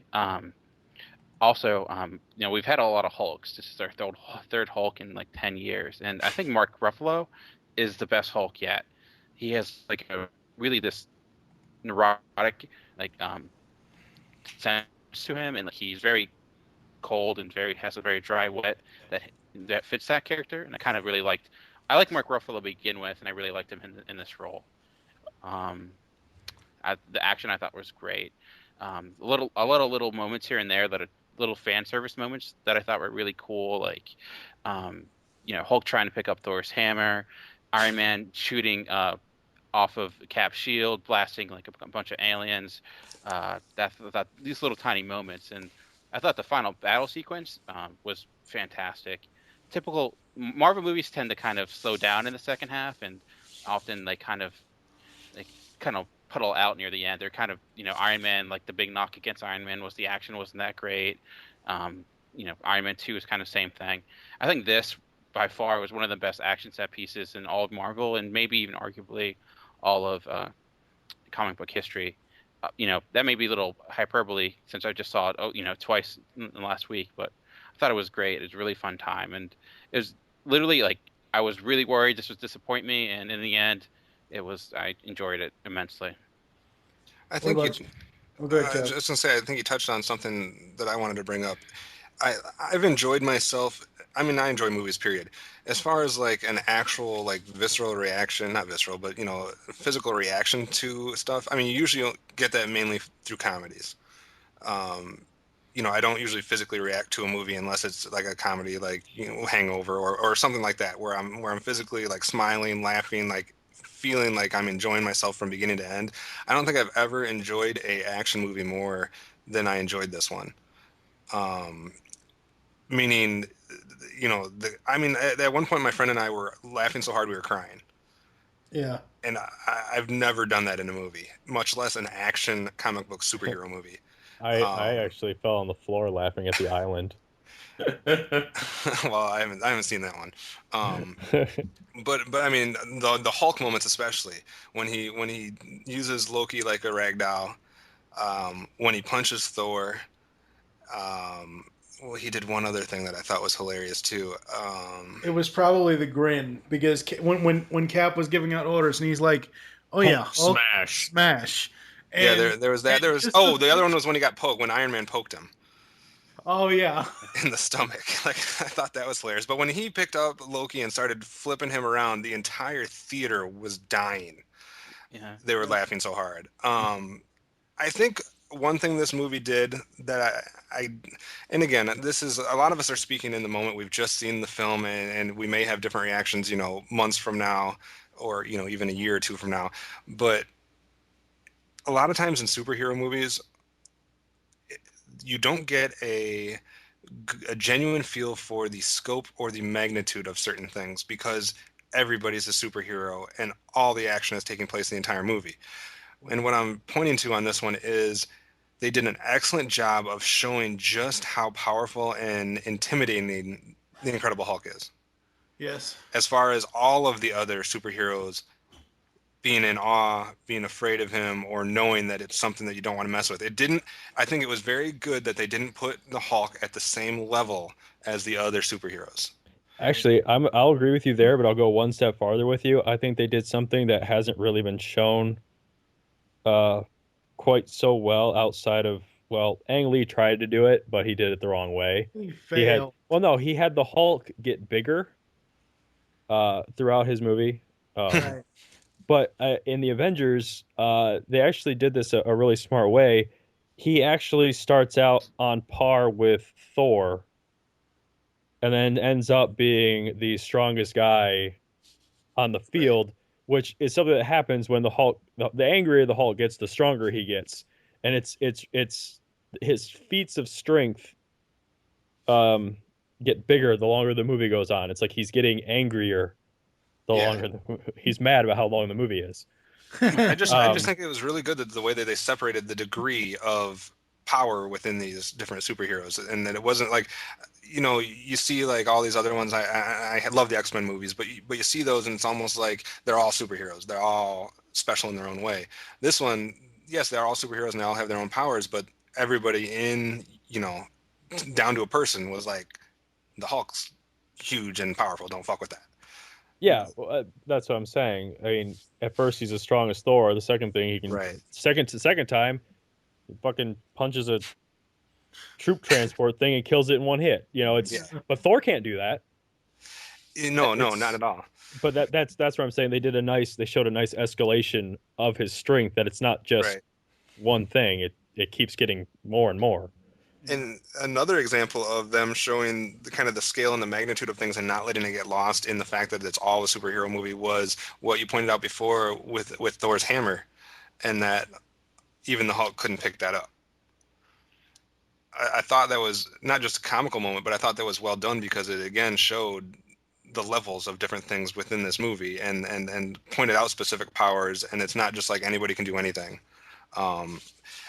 I like that part. Like I said, I thought it was a good blend of comedy with the action. There wasn't, I don't know, to me there wasn't much not to like about this as far as highlights go. But my favorite scenes, I think, almost were all involving the Hulk. I think he almost stole the show. Some people complain about Robert Downey Jr. having too many smart-alecky, smart-ass remarks or words, but I love it. I loved every one of them. To me, it didn't get stale. I mean, that's just the way Tony Stark is in this universe. He is the smart aleck. That's the way it's been since Iron Man. I mean... But he's always been kind of snarky anyway, though. Right, yeah. Yeah. Do you have anything else, Kev? I might come back after you guys have gone in some if I think of some more. Steve, what about you? What did you like about the movie? Well, for one, I loved the casting choice for Bruce Banner. I mean, that was just I think that's one of my favorite interpretations of the Hulk throughout any of the films that he's been featured in. And not to really reiterate anything anybody else has said, because I do fully agree with everything everybody's mentioned so far. Some of my key favorite points are, for instance, the new armor that Iron Man gets, the emergency armor as he's being, launched out of his penthouse. But I like how he goes in there first and kind of taunts Loki and kind of throws him off for a second and puts on the wristbands for his new armor. Those two had excellent interaction. Oh yeah, and then he's mentioning everybody from the team, and then he says, "I have an army." Yeah, well, we have a Hulk. Purposely to piss him off, and then of course the funny moment when Loki tries to turn Tony Stark against his teammates, and then taps the taps his arc reactor. Yeah, his arc reactor, and it's like, and then he just, this normally works. Why isn't this working? Yeah, and that was just, that made me laugh. Like Kevin said, the puny god part when Hulk's playing ragdoll with Loki. With That that alone moment, makes me want that scene alone makes me want to go see the movie again. Yeah. Oh, I it's loved funny. that. With that moment, I had to read what Hulk said afterwards because my crowd was laughing so hard I could not hear what he said. I'm like, I saw it a second time and tried to pay close attention again. I'm like, I think he said "puny God," but I'm not sure because everyone was so laughing so hard it was impossible to hear. Those were the only 2 words spoken by Hulk, by the way. Besides Smash. No, he didn't say smash. It was Captain America that said. He said and smash after Captain America told him to smash. Did he? Yeah, I don't because he think was so. bouncing around going smash. I don't think so because the way that scene happened when Cap was giving out the orders, Captain America was because the last one to get an order was Hulk. He's like, "Oh, and Hulk," and then it paused, and then Captain America said "smash," and then Hulk just kind of grinned at him And he then went, smashed a bunch of shit. Yeah, I don't think Hulk ever said "smash" in the movie. Pretty sure he did. According to the online, the only 2 words he ever said was "puny God," but online has been wrong before, so now we all have to go out and see it again. But in any case, and then earlier in the movie yet, I like the fact that when Tony Stark is basically going after, talking with the other Avengers and Nick Fury, and catches the guy playing Galaga on his computer screen, which was a nice cut scene in there. And then after they walk away, the guy goes back to playing it, but. Whoever had the idea to throw that, whoever randomly thought let's do this in this movie should be like given something like a medal. Like who thinks of that? I think that was Robert Downey Jr. I think that was an ad lib. I'm pretty sure that was just something he threw in, and they did the actual visual. Yeah. Although they did the visual, and for hardcore Galaga fans, the sound is off. They play the wrong sound effect. Nobody can be happy. That's film. You have to take that kind of stuff with a grain of salt, but no, it's just a fun thing to watch if you're a hardcore old school video game fan, because that's not what's happening on the screen that they're showing. It's the sound effect for something else. But that moment was awesome. Yeah, I mean there were a lot of fan nods in there, but I loved how everybody got their own set time on the screen, not only together but apart. So it kind of help cement them in the film and not focus on any one player too much. But I do have to agree with you guys that Captain America and the Shield guys pretty much got the main spotlight in this film. As far as character development goes. Yeah, as far as character development. The other ones were, other than Hawkeye and Black Widow, were already pretty much cemented in their own separate films. Enough that they could be players in this film. And I kind of remember my other highlight as you're saying that. To me, I really kind of applaud the actors, not just the actors, but everybody that had anything to do with the interaction between them, because they really, not that any of them have huge egos or whatever, but it seems to me that they really kind of knew the bigger picture and knew that they were all sharing the spotlight. And oftentimes when you have that many people and that many main characters, it seems disingenuous or fake when they're interacting together. And I think this was almost like naturally, and it was just almost effortless how well they interacted with each other. And I'm not saying like they got along with each other. Obviously they were bitching and moaning and everything, but just the acting between each other and the fact that they were all on the same level. Nobody was trying to upstage anybody or outshine somebody. And to me, that was part of the win. And that was my biggest fear, was that it wasn't going to feel natural with all these humongous characters in the same movie. I believe the word you're looking for is chemistry. Yeah, the chemistry was fantastic. Thank you. So that was my other highlight that I was trying to think of a second ago. What about you, Mike? What did you like about the movie overall? Well, I liked the movie. I found it highly watchable, even the third time I saw it. Although the third time I saw it, I was able to see some of what the more negative critics are saying about the movie. I was able to see some of it. Not that I agree with it. Like, a lot of people don't like the beginning of the movie. They don't like how it starts, and they don't like the introduction montage stuff that goes on. I actually thought that was actually really cool, and I do like the movie. I thought the action was great, especially anything that has to do with the Hulk. Um, I did like anytime that Robert Downey Jr. was on the screen, or Mark Ruffalo, or the two of them together was great. I especially like the scene when they're on the bridge and they're actually talking all science-y and nobody knows what they're talking about. Yeah. And Captain America says that's what that was.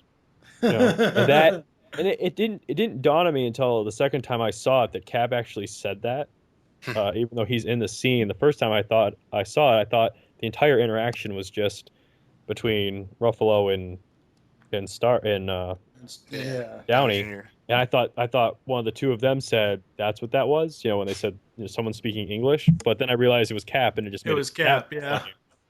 They also had great interaction, Downey and Ruffalo, when they were talking about Ruffalo's ability to control it, and when they were just the two of them talking, not on the bridge but on that other section. That all of it, anytime the two of them were on screen together, was great. Mm-hmm. That's why some people want to see the Buddy Hulk Iron Man movie.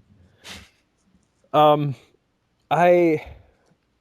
really don't have a problem with this movie except for what it does for the repercussions it has on the Marvel Cinematic Universe as a whole for me. I keep trying to think of the big picture, and the first 5 movies that led up to this, they were great because they didn't have to deal. They all had little small contained problems that they dealt with. This movie introduces like global ramifications. It was contained in New York, but how many thousands of people probably died in New York? All of a sudden, everybody is now aware of the existence of aliens. It's, for me, I want the movie to be as good for me as it is for like you guys. Yeah. I watched it. I cheered. I laughed. I was like, yeah, let's go. It was great. And the effects in 2D were great. The only problem I have is what kind of ramifications are going to become present in Iron Man 3 or Thor 2. Even if it's just like a pebble thrown in the Atlantic Ocean size ripple, that would be fine. But it has to me, that's where they're walking the tightrope. They can easily do sequels to the Avengers and deal with what happened here. To me, it's going to be very tricky for them to do the sequels to the individual films and not screw something up. Yeah, I mean, how do you go back to? I mean, I like the story that they're putting together for Iron Man 3, but how do you not address the events of the Avengers, especially with it being the first movie? Yeah, it's going to be very careful how they have to do that. Yes, they do have to be very careful, but you could also, you could address in the very beginning of Iron Man 3, hey, this happened a year ago. We're still working on it. We're working up to it. And then Iron Man can go have his own adventure and his own, Well, I'm saying that's fine. I mean, we all have to see how they handle it. I'm just saying, but for me, the Avengers won't be as good as it probably is for you guys, for me, until I see the repercussions of it. Right. To me, that's with anybody. For me, the movies are as a whole. I see it as a whole, just like I would read a comic book series as a whole. So, and almost at this point, I hope that Fox and Sony never relinquish their rights to X-Men and Spider-Man, because what would happen if... Well, no, hold on, let me finish. I hope that Fox and Sony never relinquish their rights to Spider-Man and X-Men, because what's going to happen to the story that Marvel has created so far within these 6 films if they have to then introduce Spider-Man and the X-Men down the line? Well, it wouldn't necessarily be that, though. The problem... See, I don't know. Like, I'm not huge in the comic book, and obviously Mike can probably speak more to this, but there were characters that could not be involved in this because of those rights. Right, I know exactly. And I'm not talking about Spider-Man. I'm not talking about I'm not talking about main characters as far as the X-Men and Spider-Man. I'm talking about villains that could be used, that have a presence in the Avengers in comic book, I believe. Quicksilver, Scarlet Witch. I can speak to that. So I'll let him speak to that in a second. But what I'm saying is, obviously, I don't think anybody wants to see Spider-Man show up or one of the specific X-Men, but it's the other people that are being held back because of these licensing issues. That if they could somehow get past that, it would be cool to see some of those characters in future Avenger films. And I do understand that, but my main fear is that they're going to somehow. No, they're not going to put. Even if it's just in a cameo. They don't need to. They don't need to, because Spider-Man carries his own movie by himself, and they don't need to do that. They actually tried to, in Captain America, to get a cameo of Magneto and I believe Wolverine, and they said no. And I don't think those studios are going to give up their rights. It's a cash cow. I mean, that's why Ghost Rider Spirit of Vengeance came out, because they didn't want to lose the rights to Ghost Rider. And if they don't want to lose the rights to Ghost Rider, they're definitely not going to want to lose the rights to Spider-Man or those other Well, they have attempts. the rights, though. Disney Marvel owns the rights to the X-Men and the Fantastic Four characters. No, they don't. They own the characters. They just can't distribute the movie. They own the characters. They just have. It's just the licensing part. They don't have the film rights. Right. So it's not necessarily. I mean, they do own them. So I mean, it's not as cut and dry as it seems. Yeah, what it is. It's the film rights to everything that they, and it's weird. Okay, and you spoke to Scarlet Witch and Quicksilver. Yeah. The way that Kevin Feige, somebody asked Kevin Feige about those two characters, and he actually said that Fox and Marvel share the rights to those characters, but the way it works out is, if Marvel were to use them, they could make no reference to the fact that they are mutants or Magneto's kids. Which they wouldn't necessarily have to do. I know they don't have to, but what I'm saying is Fox basically owns X-Men, and to a more global picture, any mutant that Marvel has ever done, Fox has the rights to them. Is that why they couldn't use the Skrulls? And they had to use the Chitauri because since Fantastic Four is owned by. There was a big issue for that. Yeah. Yeah, that's what I was also going to say, is that the reason why the Chitauri army is not as like fleshed out, it's like they're more just like there for meat grinding and punching, is because they were trying to get the rights to use the Skrulls, and they couldn't, so they ended, it was just a palette swap. It's like, we've got one for the Skrulls if we get them, but we've also got the Chitauri as a backup if we don't. And anyone that knows in the comics, the Chitauri are the Skrulls in the Ultimate Universe, so it works. Right. So it's just a big mess full of politics. And there was like that rumor for a while that, and before anyone jumps on me here for this, but there was a rumor for a while that Andrew Garfield was walking around the Avengers set, and he's Peter Parker, Spider-Man in the new movie. Right. For me, I get the whole studio, they don't want them crossing over. They don't want any of that stuff.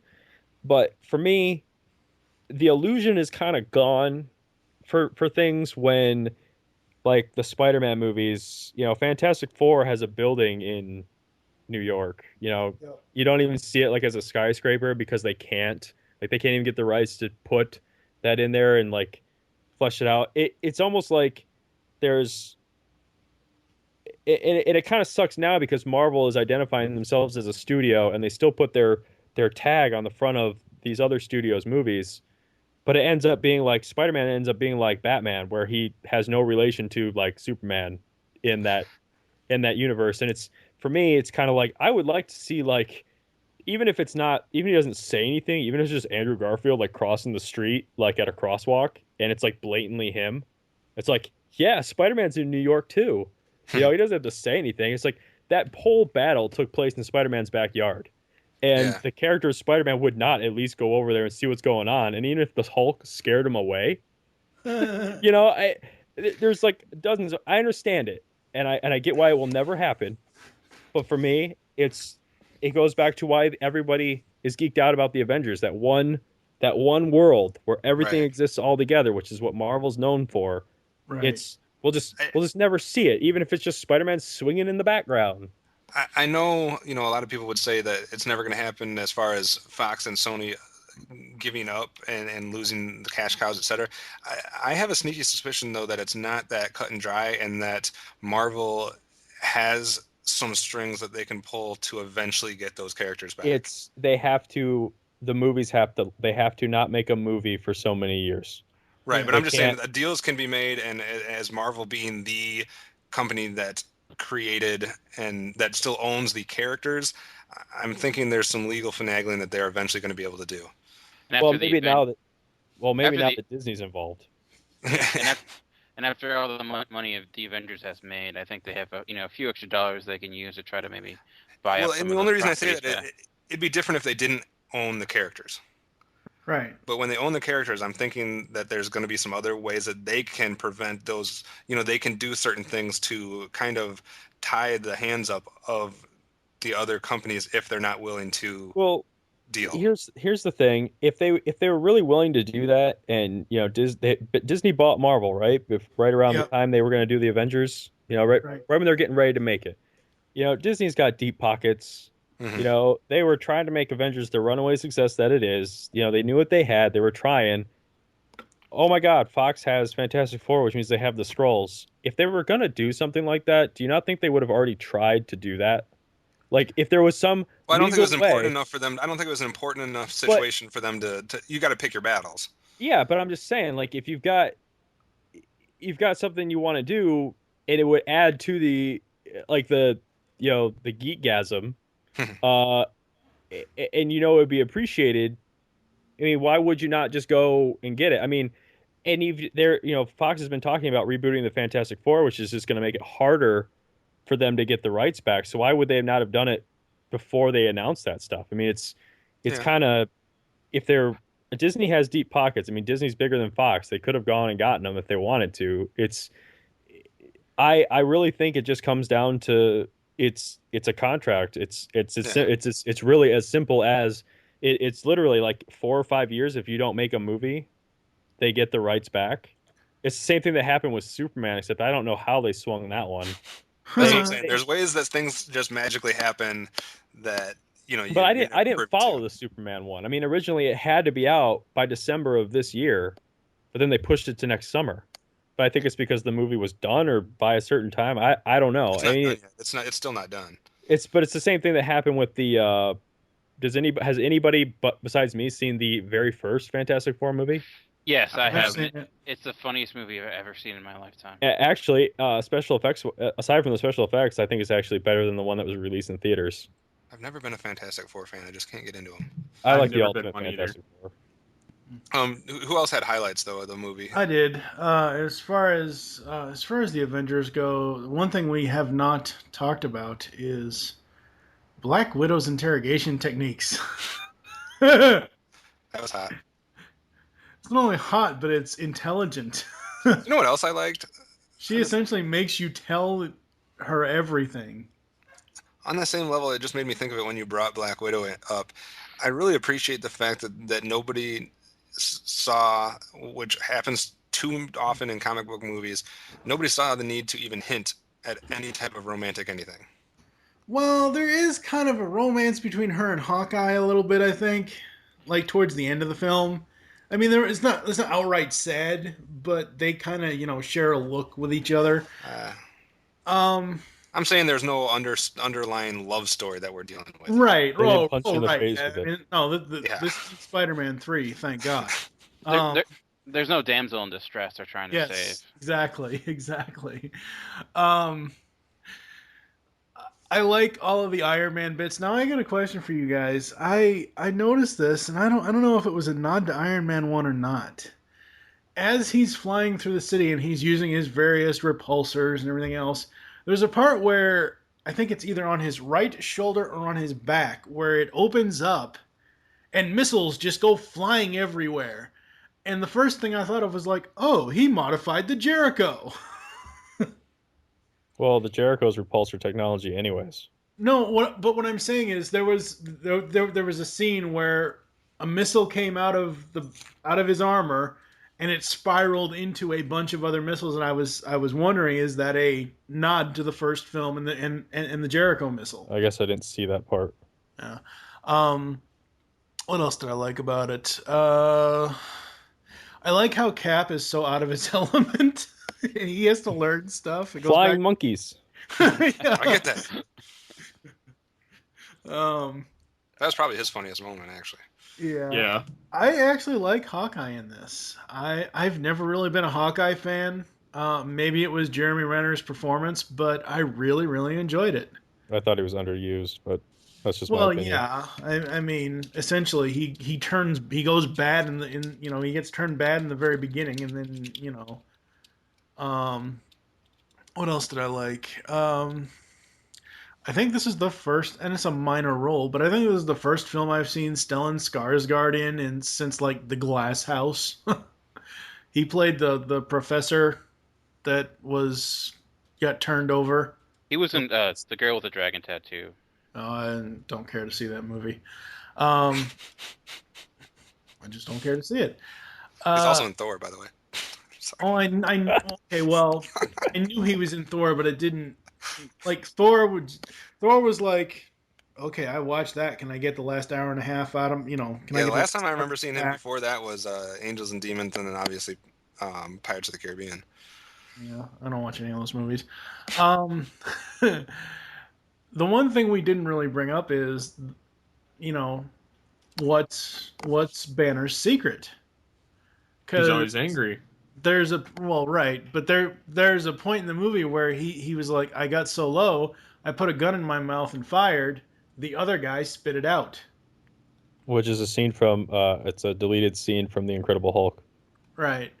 And I like how. What was your question with that? I'm so confused. It's not a question. It's a point of we didn't bring it up of what his secret is the fact that he is always angry. Gotcha. And that's how he controls the Hulk. And I like that instead of, like, again, I'm going to reference that horrible 90s cartoon. I'm watching that now for a Tooncast Beyond episode, and it's like, Betty's like, pets the Hulk, is like, calm down, stay calm. And it's like, really? Oh, God, give me a fucking break. It still doesn't necessarily explain how he controls it, though. It didn't really give a huge explanation. I guess it's just like, oh, it's been a while since we saw him. Yeah. So, and if like the end of Incredible Hulk, you kind of there's that moment with Edward Norton, and he's like meditating, and you see him, and he looks up, and you see his eyes, like he was a big smile on his face. Yeah. I don't know if that was trying to allude to the fact that he controlled it, but like I think just the explanation of that he is always angry. But that's not an explanation. Just because you're always angry doesn't mean you're in control of it. Well, to me, I took it as he tries the going back to The Incredible Hulk. It's like, I'm going to try and find a cure. Oh, I can't do that. Well, I'm feeling. It's kind of like the stages of depression or whatever. Yeah, it's like acceptance in this. Yeah, one. it's like okay, if he's angry, I'm going to be angry. Then we can at least be on the same page. Like I just kind of took it as like that's what he found worked. It's like I tried the meditating thing, that didn't work. I tried finding a cure, I tried blowing my own head off, that didn't work. I might as well just agree with him and be mad at everything. But there still is, a missing piece of. So I'm going to accept that I'm angry at everything, but I still have to do something to control it. Yes, let's pull that string, and then we'll just unravel the entire movie. But yeah, I mean, I enjoyed the movie overall. It was, I didn't, a lot of people say it's slow in some places. I don't think it is. No. What's that then? Overall, I really, really enjoyed it. Who hasn't said their highlights? I think everybody's done. But I just want to break something up real quick. Go ahead. And spoilers. But has anyone seen Serenity besides who here has seen Serenity? I've the movie. Seen it. Okay. Were you a fan of Firefly? I actually never watched Firefly. I just watched Serenity. So Okay, so then this might not land on anybody but me. But when spoilers here, we've been kind of just talking about it at whim, but nobody's actually brought up the fact that one of my favorite characters from the Marvel movies actually Joss found the need to kill him, which was Agent Coulson. Yes. Which I actually like that character very much. And it was actually kind of funny because when I was watching it, one of my favorite Joss Whedon show is Firefly, and Alan Tudyk is on that show, and he plays a character named Wash, who is a very comical pilot of said spaceship. And in the movie, Joss decided that he was going to kill the character of Wash. and it was this big, guy gets stabbed by a piece of metal like through the chest, and he dies. And Joss did the same damn thing to my favorite character in this show. It's like, it was just. But what's weird is the Coulson thing landed on me more than the Wash dying Serenity. I was like, what? I actually felt that was like the only time in the movie where I actually felt something more or less was that one scene. Yeah. I was like, oh, I like that liked character. Yeah, I like that character too. I would have been disappointed if nobody would have died though. Well, they could have killed Agent Hill. I mean, she basically had a red shirt on the entire time. I thought they could have killed the one we were just talking about, the professor guy that was on the roof. Yeah. I think they needed to kill a character that, if they're going to kill a character, they needed to kill a character that would actually resonate in some way. That all was established. And I think, and that was the point. Yeah. And I think I like what Whedon did with Coulson, like how he's kind of been I've enjoyed him in all the Marvel movies. He's always had that kind of really quick wit, and in this, they even kind of humanized him a little bit with his relationship to Captain America and how he himself was this huge fanboy. He has, trading cards of Captain America. He designed the Captain America suit. So he himself, he really wanted this team to succeed. And I think killing him kind of in a way, like, it allowed us to, the Avengers to have a reason to have something to assemble, have something to avenge in a way. And I think if they killed like Maria Hill or someone that was kind of a throwaway character, I think it would have not been as effective. And I'm kind of sad that he's died, because I'm not sure that he's dead, because it's they kind of allude to the fact that he may not be, but he probably is. But I think the scene you're talking about where they allude to him not being dead, I think that was like a huge. I like that scene, but at the same time, like, if I hadn't seen that, if he didn't show me that scene, the scene right before that would have been much cooler, where he takes the trading cards and throws them at Cap, and they have the blood on them. Then they have the scene a little while later where it's like, where Maria Hill's like, those were in his locker. Like, don't tell me that. Like, it kind of lessened away from his death. Yeah, it lessened that. Like, why couldn't Coulson just have him in his jacket pocket? I mean, he wanted. I didn't think it. To me, it didn't allude anything to his living or dying. To me, that was just alluding to Fury and just him being a leader and trying to find a way to manipulate the team into feeling something. I just wish he didn't have to. I just wish he didn't do that. Like, I just wish it would have been. For me, it lessened the impact of the first scene where he throws the cards, because it was just staged by Fury. I think the purpose of that, like, I agree, it did kind of like, well, now is he really dead? Kind of, so it's kind of like you kind of lose that emotional impact. I think the purpose of it was kind of showing you that, Nick Fury, he's kind of a shady character. He's not operating in the, he operates in the gray. He's not a, great. He's not a hero. He's not a villain. He operates in the gray, and he tries to find out ways to make the world what he thinks is a better place. But like you mentioned, I do agree that it does kind of lessen that death, and it kind of makes you think, well, in comic books in general, and how death doesn't mean anything. It makes you think the same thing. Talk about some depressing dialogue as your last dialogue before he died, though, too. Yeah. If I heard it right, I mean, he's basically going out thinking that everything didn't work. Yeah. Did I hear that? Did I hear those lines right? No, or? If I remember, he was going out saying that it needed to happen for it to work. Oh, I thought he was saying it didn't work, did it, or something, or it just couldn't work. No, he went out. He went out on a high note, saying this had to happen all along for them to basically. He knew why he was dying. He was dying. Yeah. He knew why. I have to listen carefully next time I watch it. Yeah. He knew he was dying a martyr. Let's talk about Fury, because that's one we haven't talked about yet. Sam Jackson's Fury is just awesome. I mean, up to this point, we had only seen him in little snippets. Was his eye more fucked up in this movie than before? I think so. Yeah. How did that happen? Actually, I guess I'll be the odd man out, but I like Samuel L. Jackson, and I wasn't the hugest fan of his portrayal as Nick Fury. It's a hard character for him to do, since the character is legitimately Samuel L. Jackson. The way it was written in the comics is, even in the comic book, the character mentions, if anyone ever plays me, it should probably be Samuel L. Jackson. They did that for like everybody. Yeah, they did it for everyone. And like the only one I think that came true was Samuel L. Jackson And Robert and Downey, I think, wasn't it? Didn't they I specifically call him out too? it might I don't remember. It's been a I while. don't either. I think Sam Jackson was the only one that actually has like some type of, I don't know if it's a deal, but there's something extra with him as He's like far a as nine. how the, Yeah, he's like a 9-pitcher deal or something like that. It's kind of something crazy. but not just that. It's also he's directly something to do with The comic. the comic. Like there's Yeah, some when type they literally based the Ultimate Nick Fury is literally based off of Samuel L. Jackson right down to the likeness, and they got his permission to do that. Yeah. But no, I liked him as Fury, considering outside of animation, the only other live action Fury I have ever seen is David Hasselhoff. So, but is there any explanation for why his scars and the stuff around his eyes are more kind of more defined? well, he was battling in some of the scenes, wasn't he? No, I'm talking about from the beginning in this movie. Oh, Yeah, he I did just look a don't little think bit more so. goofed up. I think it's Yeah. I just took it as go ahead. No, you can go ahead first. Okay, I just took it. I think it was more so maybe we noticed it more since he had more screen time. Yeah. I'd have to go back and rewatch Iron Man 2 again to really take notice, but I really don't remember his. Well, eye Captain that America much. would have been the last time he was seen, right?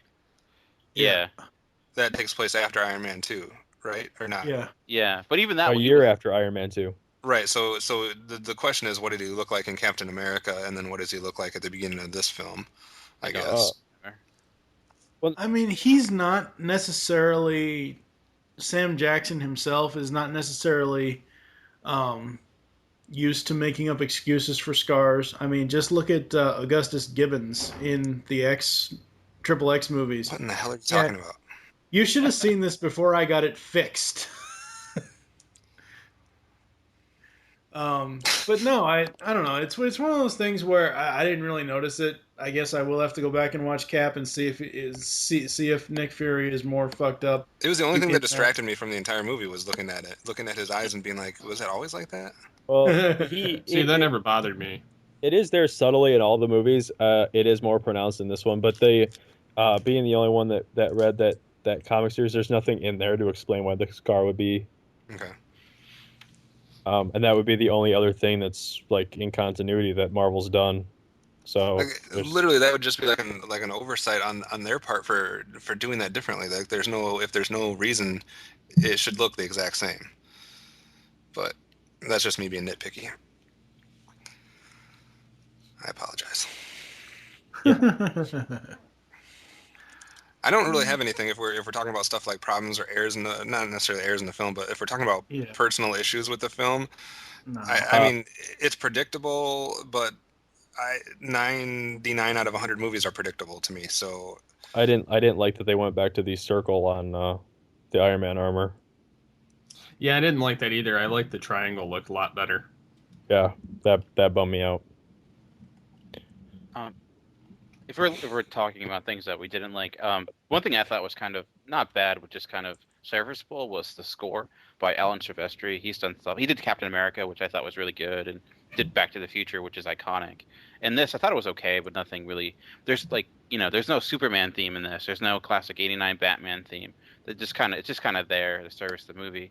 I kind of wish there would be like a cool Avengers theme, and it'd be kind of interesting if maybe when the Avengers are being formed, like the Iron Man films and whatnot, if they kind of somehow try to develop their own themes. I think the best score moment might have been when Iron Man first comes and like he taps into the PA system with like the AC/DC music. I thought that was a pretty cool moment, and it made me kind of realize the score overall was just kind of like it was okay, but it wasn't great.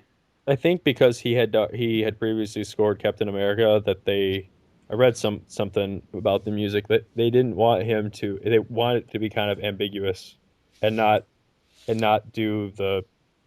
have individual themes for the characters or like one overarching theme, because it's just like it's a complete mashup of all the other movies that it's just kind of there, and the music didn't really do anything for me in this movie. It was just I've never had any of the music do anything for any of these Marvel movies. I mean, to me, when I think of like musical scores and themes for comic book characters, it's all DC. Yeah. Or they all sound like Danny Elfman. Well, I'm just saying, like, Batman has certain themes that you hear and you're used to. Superman does, like those. It seems like you get more of that with DC, but I'm not as educated on DC and Marvel as you guys are. So I think you're right. There's not many really great themes for Marvel characters. The only one I can think of was actually last year. I thought the theme, like Magneto, had a pretty cool theme for First Class, like during like a lot of his moments. But besides that, you're right. There really isn't that many iconic Marvel themes. The original Sam Raimi Spider-Man films have. It's mostly in the trailer. I think it's in the movie. I'm not sure if Danny Elfman did it or not. He probably did. But every Spider-Man trailer had that. yeah, I mean, Spider-Man would be the one exception. Yeah. Well, right. But what I'm saying is, like, Spider-Man had that had that really, really cool instrumental in the trailer as he's swinging through the city and everything else. The only score that I've ever bought from any of these 6 films was the original Iron Man score, because I thought a lot of the score in Iron Man was done really well. But yeah, DC kicks ass when it comes to the actual scores of movies versus Marvel. So who else had personal issues with the films or problems or things they didn't like? I liked it overall. I mean, there's not really anything for me to dislike about it. There was a couple of errors. Yeah, that's true. If I Go ahead. Go ahead with your errors. Well, I was just going to say, I mean, obviously these are kind of more nitpicky things, but if anyone's going to watch the movie again, obviously some of us are planning on going to see it again, maybe stuff you can look for. When Dr. Banner meets Romanoff for the first time in the shed, there's one shot where Romanoff is speaking, but her reflection in the small mirror behind Banner, she's not speaking. So if you look for her and then look for her reflection, they're doing 2 different things. Let's see. I already talked about the Galaga sound effect. When Iron Man and Thor are battling in the woods, just after Thor shoots Iron Man with lightning, Jarvis says power at 400% capacity. But if you look at the graphics on Tony Stark's face, it actually says 475%. Yeah, but I think, to me, I don't count that as a mistake because... It's more like he was just saying we've reached 400 level. Yeah, well, I took it as when he started talking. It's kind of like when you call and get the time on the phone. Yeah. It's, by the time they give you the time, it's probably, they always say at the tone, the time will be this. Right. I always took it as he started saying power's at 400%, but it's scaled way past that. No, I agree with that. I don't see that as a mistake too much as well. I'm more looking forward to trying to see that mirror scene because I want to see if that's how accurate that is. As far as the power scene, I heard another podcast say that Iron Man would be dead if Thor hit him with the lightning. Okay. I don't know. I heard it on another podcast. I remembered another one I read too was that the punching bags with Captain America mix around a little bit. Like the one's a new punching bag and then it with no tape and then it has tape and then some stuff like that. I mean, obviously that's just little nitpicky stuff to look for, but it's fun to point them out. Right. If we want to sorry. Go ahead, Mike. If you want to get nitpicky, I didn't care for the fact that the movie was flat instead of scope. Let's just talk about the epitome of nitpicking here. Yeah. In IMAX it was fine because it filled the screen more than a scope movie would, but watching it in 2D, like on a smaller screen, the movie felt not small in the same way that Thor felt small to me, but the movie was definitely had a small feel to it, and I think that was a smart choice on Marvel's part to help keep the budget like scaled down. They did the camera was very much, this is what you need to see. It wasn't look at what all is going on in this scene, just look at what's going on right here. So I mean it worked, and but we're talking about nitpicky stuff here, so I thought I'd throw in the ultimate. And the great part is when I watch it at home on my TV, I'm not going to have black bars at the top and the bottom. Yeah, that's true. The thing with going back to what Kevin said about the power thing with Thor hitting him with the lightning, it would be different. I could kind of see and agree with that other podcast that mentioned that about that would kill that would kill Tony Stark. I can kind of agree with that, but for the sense of what happened in this movie, I can overlook it. I could see if maybe that Tony had added like collection plates to his armor where, you know, kind of like Bishop from X-Men, where he absorbs the energy and repulses it back at people. I could kind of see that, but in the main scope of this movie, that, you know, the lightning powering him versus killing him, I don't really mind that at all. Are they operating under the assumption that his arc reactor is powering the Iron Man suit? I don't know what they're Canadian, so I have no idea what they're operating under as far as their thoughts. Because Go ahead. I've just assumed since the introduction of War Machine that Tony Stark is no longer powering the suit off of his arc reactor, but each suit has an arc reactor built into it. I don't know. Because he turns it on. Uses his. Yeah, he turns his on and off. Yeah, he turns his on when he's walking up to it. It's on and powered on when he walks up to it in the helicarrier. And at one point, he does that with his mask when it's off. Yeah, I think each one, including War Machine, they have their own arc reactor in them. Yeah, there was a disconnect. He was not powering that from his own.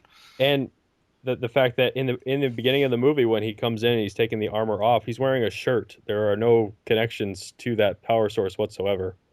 That's true. So you're probably right. No, he's not probably right. He is right. I'm just looking at it as, okay, so who says Stark had any direct contact with the lightning in the first place and it didn't just charge the existing arc reactor? That's true. Which, if I remember correctly, looked like a fancy static globe thing, which was lightning in the first place. Yeah, I had no problem with it because to me that never touched his body. Yeah. And if you could probably, you know, the fact that he's Iron Man and he's flying in, you know, in high atmosphere, he's Tony Stark. He's probably going to think, well, I'm flying up in the sky. There's a good chance I get hit by lightning. So he may have smartly tried to build something into that. I mean, I think it makes sense that would be a danger just to begin with. And also, I also don't think aircraft carriers can fly. If we're really going to like nitpick things. So. Oh yeah, I mean. So I mean, anyways. I thought that moment made it worth it, even if it legitimately couldn't happen. But I think that battle scene between Iron Man, Thor, and Cap was well worth any type of technical error. Oh yeah, what were you gonna say, Steve? Nothing. Okay. I've got one thing. Okay. And we'll probably come back to this when we talk about Dark Knight Rises. But I think this movie, along with the Iron Man movies, well, actually all the Marvel movies, I think they do the Marvel Studios movies, not right. But I think that they do a really good job of bringing the comic bookiness of this universe to the big screen.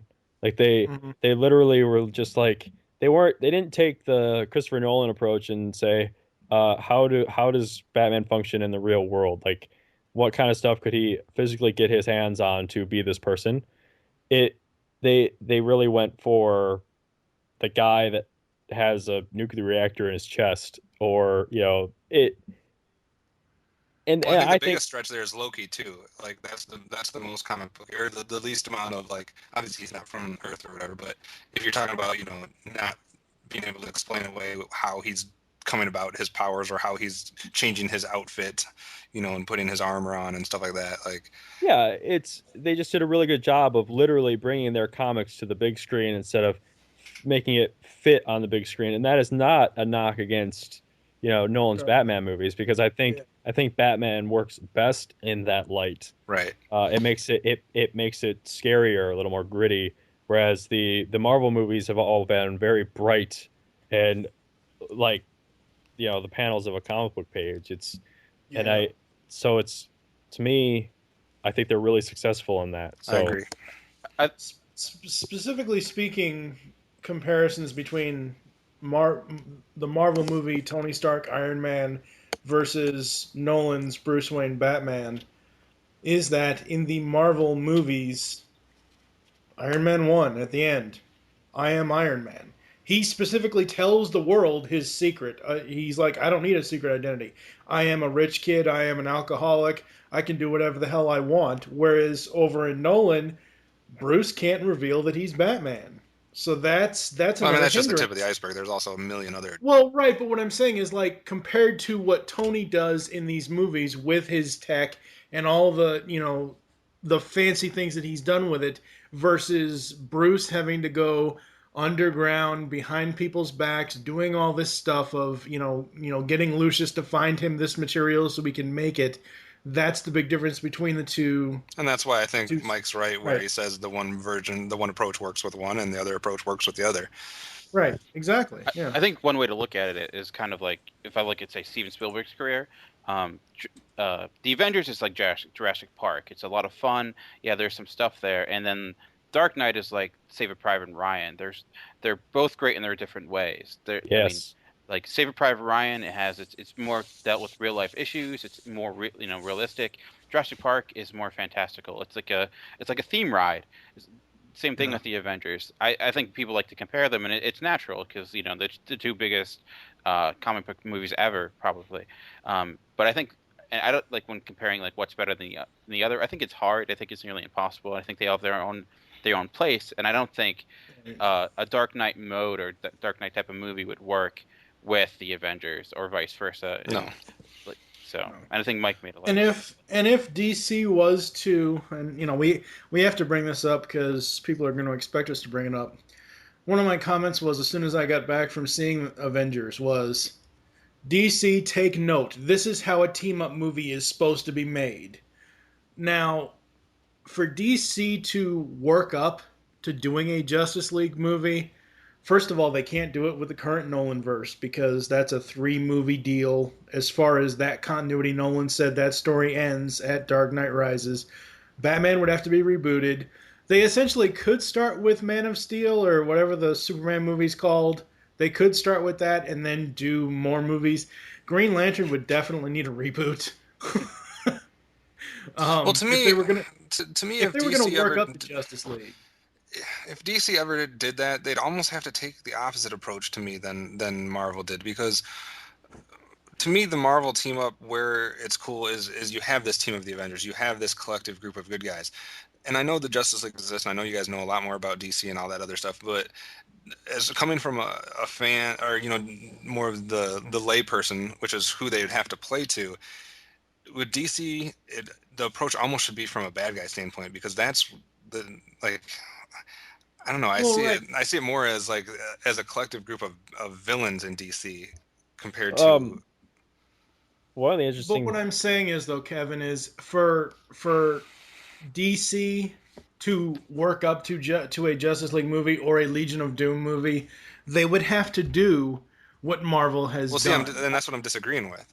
Because I don't think you need to, because you don't need to develop Superman, you don't need to develop Batman, you don't need to develop some of these heroes. What you would have to do is develop the villains in that situation. Here, this is my thought on this whole Justice League thing. I think they need to do almost the complete opposite of what Marvel did, where Marvel, first of all, Marvel has pretty much dominated the comic book genre. Outside of Batman, they've dominated the comic book genre for the last decade. Okay? Yeah. So everybody knows all of Marvel's characters in some way, shape, or form. Okay? To a large portion of the movie-going audience, the people that make your movie the $200 million success that it is, they probably only know who Superman and Batman are. That's one of the many reasons Green Lantern failed. And that's, then you've got to introduce these people to besides the fact that it was fucking Van Wilder. Well, but I'm just saying, I said one of the many. You have to introduce them to, maybe you have characters like the Flash or Wonder Woman. You have to introduce the movie going population to those. And I think, this is not my idea. I heard this from somebody else, but see what you guys think. They should go the opposite way that Marvel did and just do a Justice League movie first, with get the actors they want to play these roles. Yeah, I can see that. And do a Justice League movie first, and then have those actors. So you don't want them to build up a universe. Well, because I think what he's saying is because the other in the Marvel situation, you already know the characters, so to speak. So you can Right. do each character and build up to the big climax here. Whereas the other one, you do the individual characters on DC, they're going to fail individually, and you're never going to get to that point. Like you almost have to have a big movie that introduces them all, so they can. It's almost like what X-Men Okay, kind yeah. of tried to do, but Well, Right, because failed. they want to get the popularity going for them early. Right. That way, I just think it too. would. Go ahead, Steve. Well, that way they can get the interest for the individual films because, and also, like in the current iterations of, like the Nolan verse stuff, those are never going to touch Justice League. No. Right. So no. you would almost need, like how they've done here with Marvel, signing actors for multiple screen runs ahead of time. They'd almost have to do that for the Justice League film and then just kind of go that direction and lock them into a set number. That way they still have them for the separate films should they go in the direction that they want. The other option there is too, I mean, if you look back at Marvel's track record again, I mean, almost every Marvel movie's been, outside of the Hulk, almost every Marvel and Wolverine Origins has been somewhat of a success. Where Marvel or DC, maybe it's through Warner Brothers' fault, the only one in the last decade that's gotten any traction is Batman. I mean, I like Superman Returns. It has its problems, but I like it. But it did not do what DC wanted it to do. I think that's why I would love to see more of a villain-centric thing from DC because I think they have the better villains. Well, if they did, if they did a Justice League movie up front too, you can get fan reactions like, did they like the person that played that character? Did they, there's just a whole you can give people like a roster of actors to choose from. Yeah, that's true. Although X-Men tried that and they failed, so in a way. Well, I mean, I love the X-Men movies, but they were trying to do everybody at once so then we can have the spin-offs afterwards, and we've seen how. I think DC or Warner Brothers has more money to throw around than Fox. Yeah, that's true. So. I would love to see Legion of Doom type centric thing, but that's just me. So how much trivia do we need to go through here? I just had a few that I thought were interesting. I won't go over all of them probably, but some people might have saw this or might not have. After Thor and Loki crash down on the mountainside, a large black crow flies by them as they're talking. Yep, 2 of them. And that's supposed to be kind of a homage to Odin, who had 2 crows that would bring Odin information. So that's kind of a neat little thing they threw in there. Did anybody know that Joaquin Phoenix was originally rumored for the part of the Incredible Hulk? Yes. Yeah, a lot of people were. I think that to me wouldn't have worked. Obviously, I'm thankful that they didn't. Yeah. I didn't know that Josh Whedon actually had wrote a script for X-Men. Oh yeah. Didn't everybody? I don't know. I don't know the ins and outs of that type of stuff. I'm talking about for the average fan that's not a comic book person.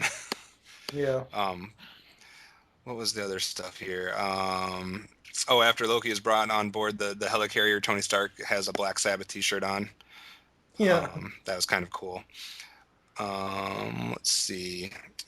The original cut of the movie is over 3 hours long. There'll be 30 minutes of footage included in the DVD release. Obviously, that's kind of commonplace. Most of which revolves around Captain America. I want to see that stuff. What's that, you do or don't? I do. Okay. Yeah. It says Whedon revealed that one of those scenes involves Rogers struggling to adjust to the modern world in his Brooklyn apartment, and another revealed his reunion with Peggy Carter. So that's kind of interesting. Trivia here, Samuel L. Jackson's role as Nick Fury in the film, he is now the second actor to play the same comic book superhero in 5 different movies. Can anyone name the other one? No. Coulson? Hugh Jackman. Wolverine. Let's see. The movie basically holds true to the comic book origins, except obviously Nick Fury and S.H.I.E.L.D. did not create the Avengers in the comic book. Also, founding members Ant-Man, Goliath, and Wasp were not cast because... Thank God. Because, number one, Ant-Man had not appeared in any previous Marvel film, so he hadn't really been established. And we did see Wasp in Thor as a cameo, but we didn't get any more of her. Wasp was in Thor? A small cameo in Thor. I don't remember that. Well, now you have another reason to go watch it again. I watched the damn commentary track and they didn't even mention it. Anyways, regarding Wasp, just to jump in there, sorry. In Josh Whedon's first script, he actually had Wasp in the film, but Marvel thought it was too much, so he had to take her out. So she was originally planned to be in the Avengers. She wasn't. I'm glad those three characters weren't there. I don't know. I think it would have been cool to have little cameos for them, but also staying true to the comics. Obviously, the Stark Tower would later become the Avengers, so you had the whole Stark Tower sign that was left with just the A. That was kind of with the A. Yeah. Note. The crew hired 25 members of military police force battalion to add some realism to the battle in New York City. So those were legit. Go ahead. Adding on to what you were saying about that, apparently the United States government offered limited hope because the movie was too unrealistic. Nice. We already talked about Chris Evans having to wear a prosthetic face to cover up his facial hair in that final cutscene, so that's kind of interesting. Yeah. Now this you guys can speak of this. I find this interesting, but I don't really know anything about it because I don't know the comic book stuff. So maybe you guys can help me out here. But it says, while on the helicarrier, realize they are being turned against each other via the mind manipulation from Loki, etc. When Banner unknowingly picks up the staff that Loki has with him, and obviously uses it to do that. The tip of the spear has a blue sparkling crystal at the end, and it says many people believe that the energy was from the cosmic cube, but it says that it's false and that it's actually the blue infinity gem that allows the user to control others and enter the thoughts of others. It is part of Marvel's Infinity Gauntlet, which involves the Avengers taking on Thanos. That is part of that, but I think for the sake of the movie and the general audience, they just said it was part of the Tesseract. Did they ever say that? Yeah. No, they said it functioned Rogers said it functions the same way as the other guns, and then Nick Fury said, not really, or something like that. I didn't think they ever said it was made from part of that. I actually like that one even better, considering the Infinity Gauntlet was in Thor. So yeah. So I don't know. I thought that was kind of an interesting little tidbit, but that's all I had. Rankings, I guess. Do we want to? Didn't we already go over the rankings though? Well, we didn't rank where Avengers sits. We ranked the Marvel movies. We didn't say that was before we brought Avengers into the discussion, though. For me, it would probably be Avengers, Iron Man 1 and 2, Captain America, Incredible Hulk, and then Thor. Yeah, I mean, I obviously said how I felt about all the other ones and where I ranked them, and I would put Avengers at number 1. Yeah. Steve? I would put Avengers at number 1, followed by Iron Man, for sure.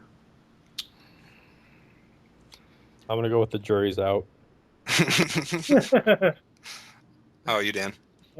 I would probably put Avengers number 1, Iron Man right underneath it, and then probably after that Captain America. I'm the only one that likes Captain America better than Iron Man. Dang it. I mean, I like Captain America's in my top Captain 3 America on its own, but yeah. It's like 1A, 1B, 1C. Yeah. So we're going to go to a commercial break, and we'll be back after this. You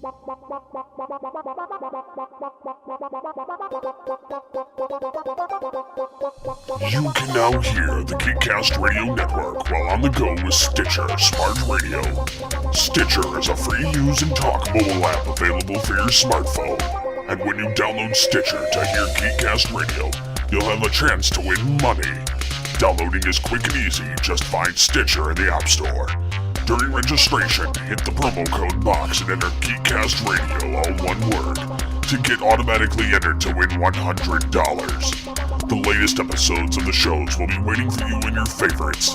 You'll get access to lots of other amazing shows too. Always available to you on demand, no syncing. It's Stitcher Smart Radio. Don't forget to enter promo code Geekcast Radio when you register.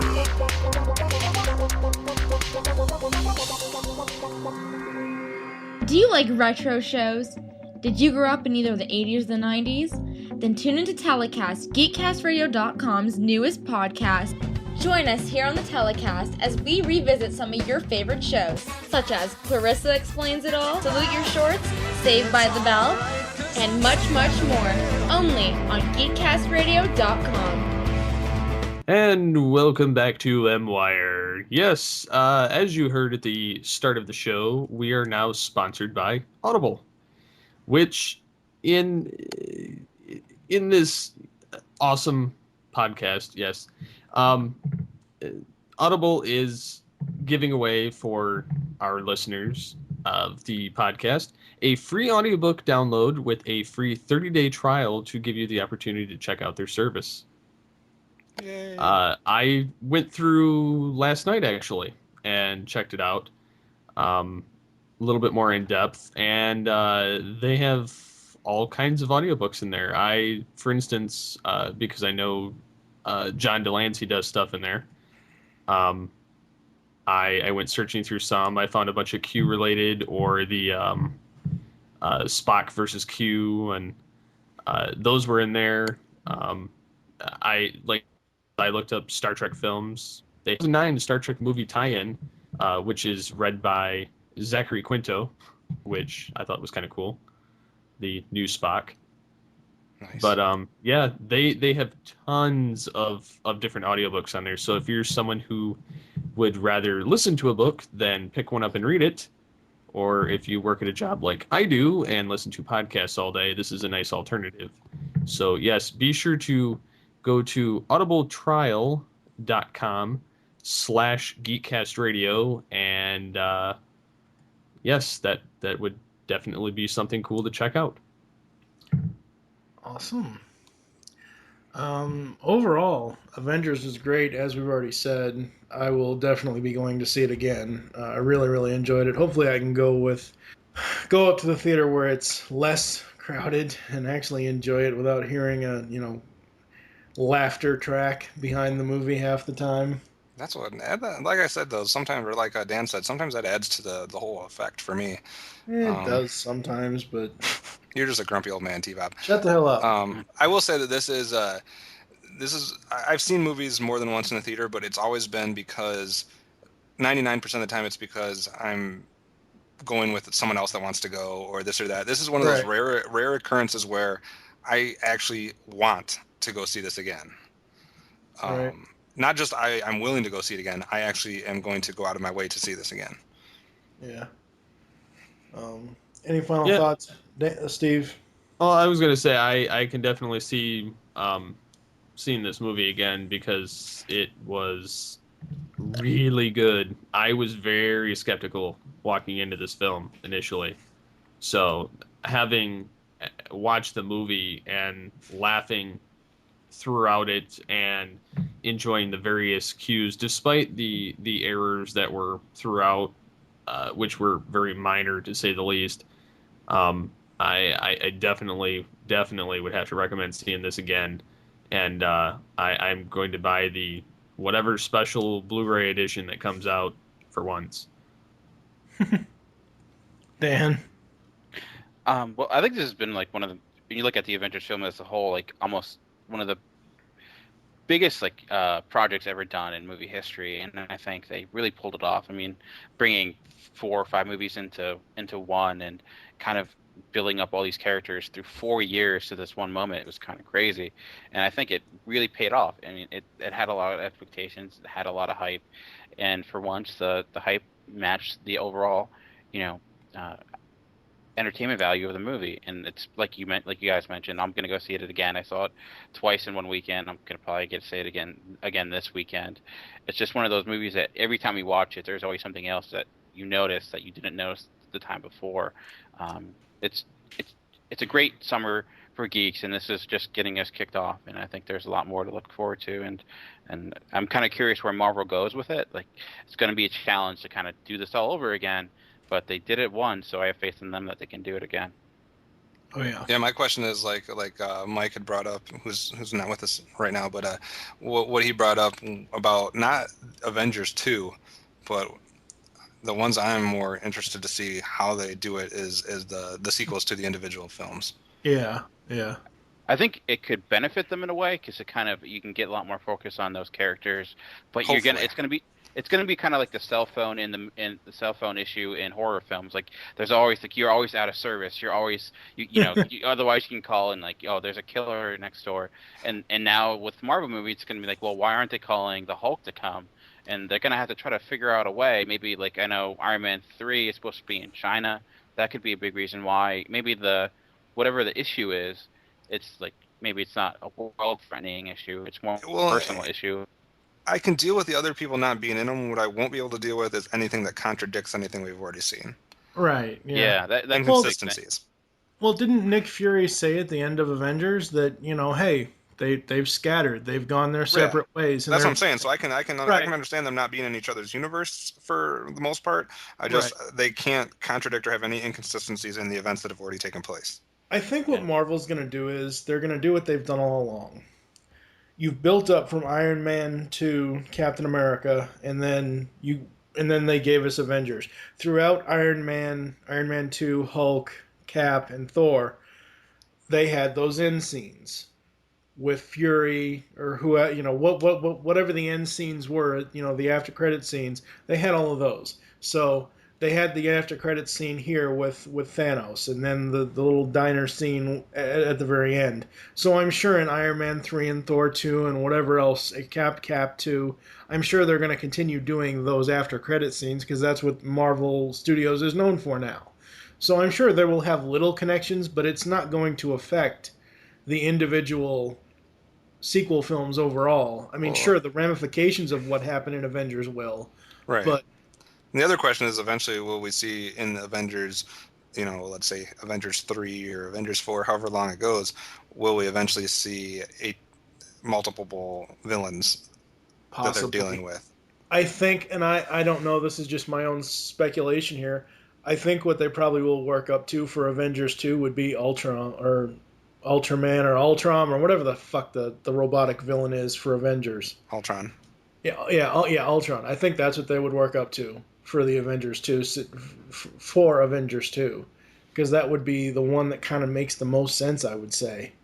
I guess a question too: are they going to add more heroes? I mean, there's a lot of Avengers. Yeah. There's been rumors about an Ant-Man movie.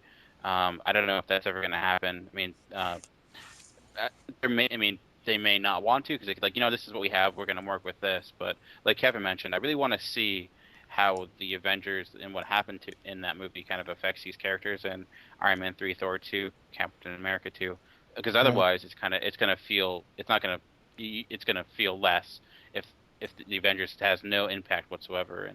And that's the only thing that'll bring down Avengers overall. As far as if you're going to look back at this, 10 years from now or whatever, as far as the history of comic book movies, the only thing that can hurt Avengers' legacy is what they do with these sequels, which there's hardly ever been a movie that has that much writing on its sequels to me. Right, yeah. Well, I mean, this is the first, real superhero team-up live-action film. I mean, this is the first time that this has really ever been done in live action as far as these comic book characters go. So, it's just new ground, I guess. The only thing I see is they're going to need to introduce more people to the Avengers, only for the fact that some of these actors are not going to want to do this forever. True. And you can just see Marvel and Disney wanting to milk the hell out of it. I mean, they're doing a Pirates 5 now. I mean, they're going to be they're going back to National Treasure. Well, there's already Pirates 5 and 6.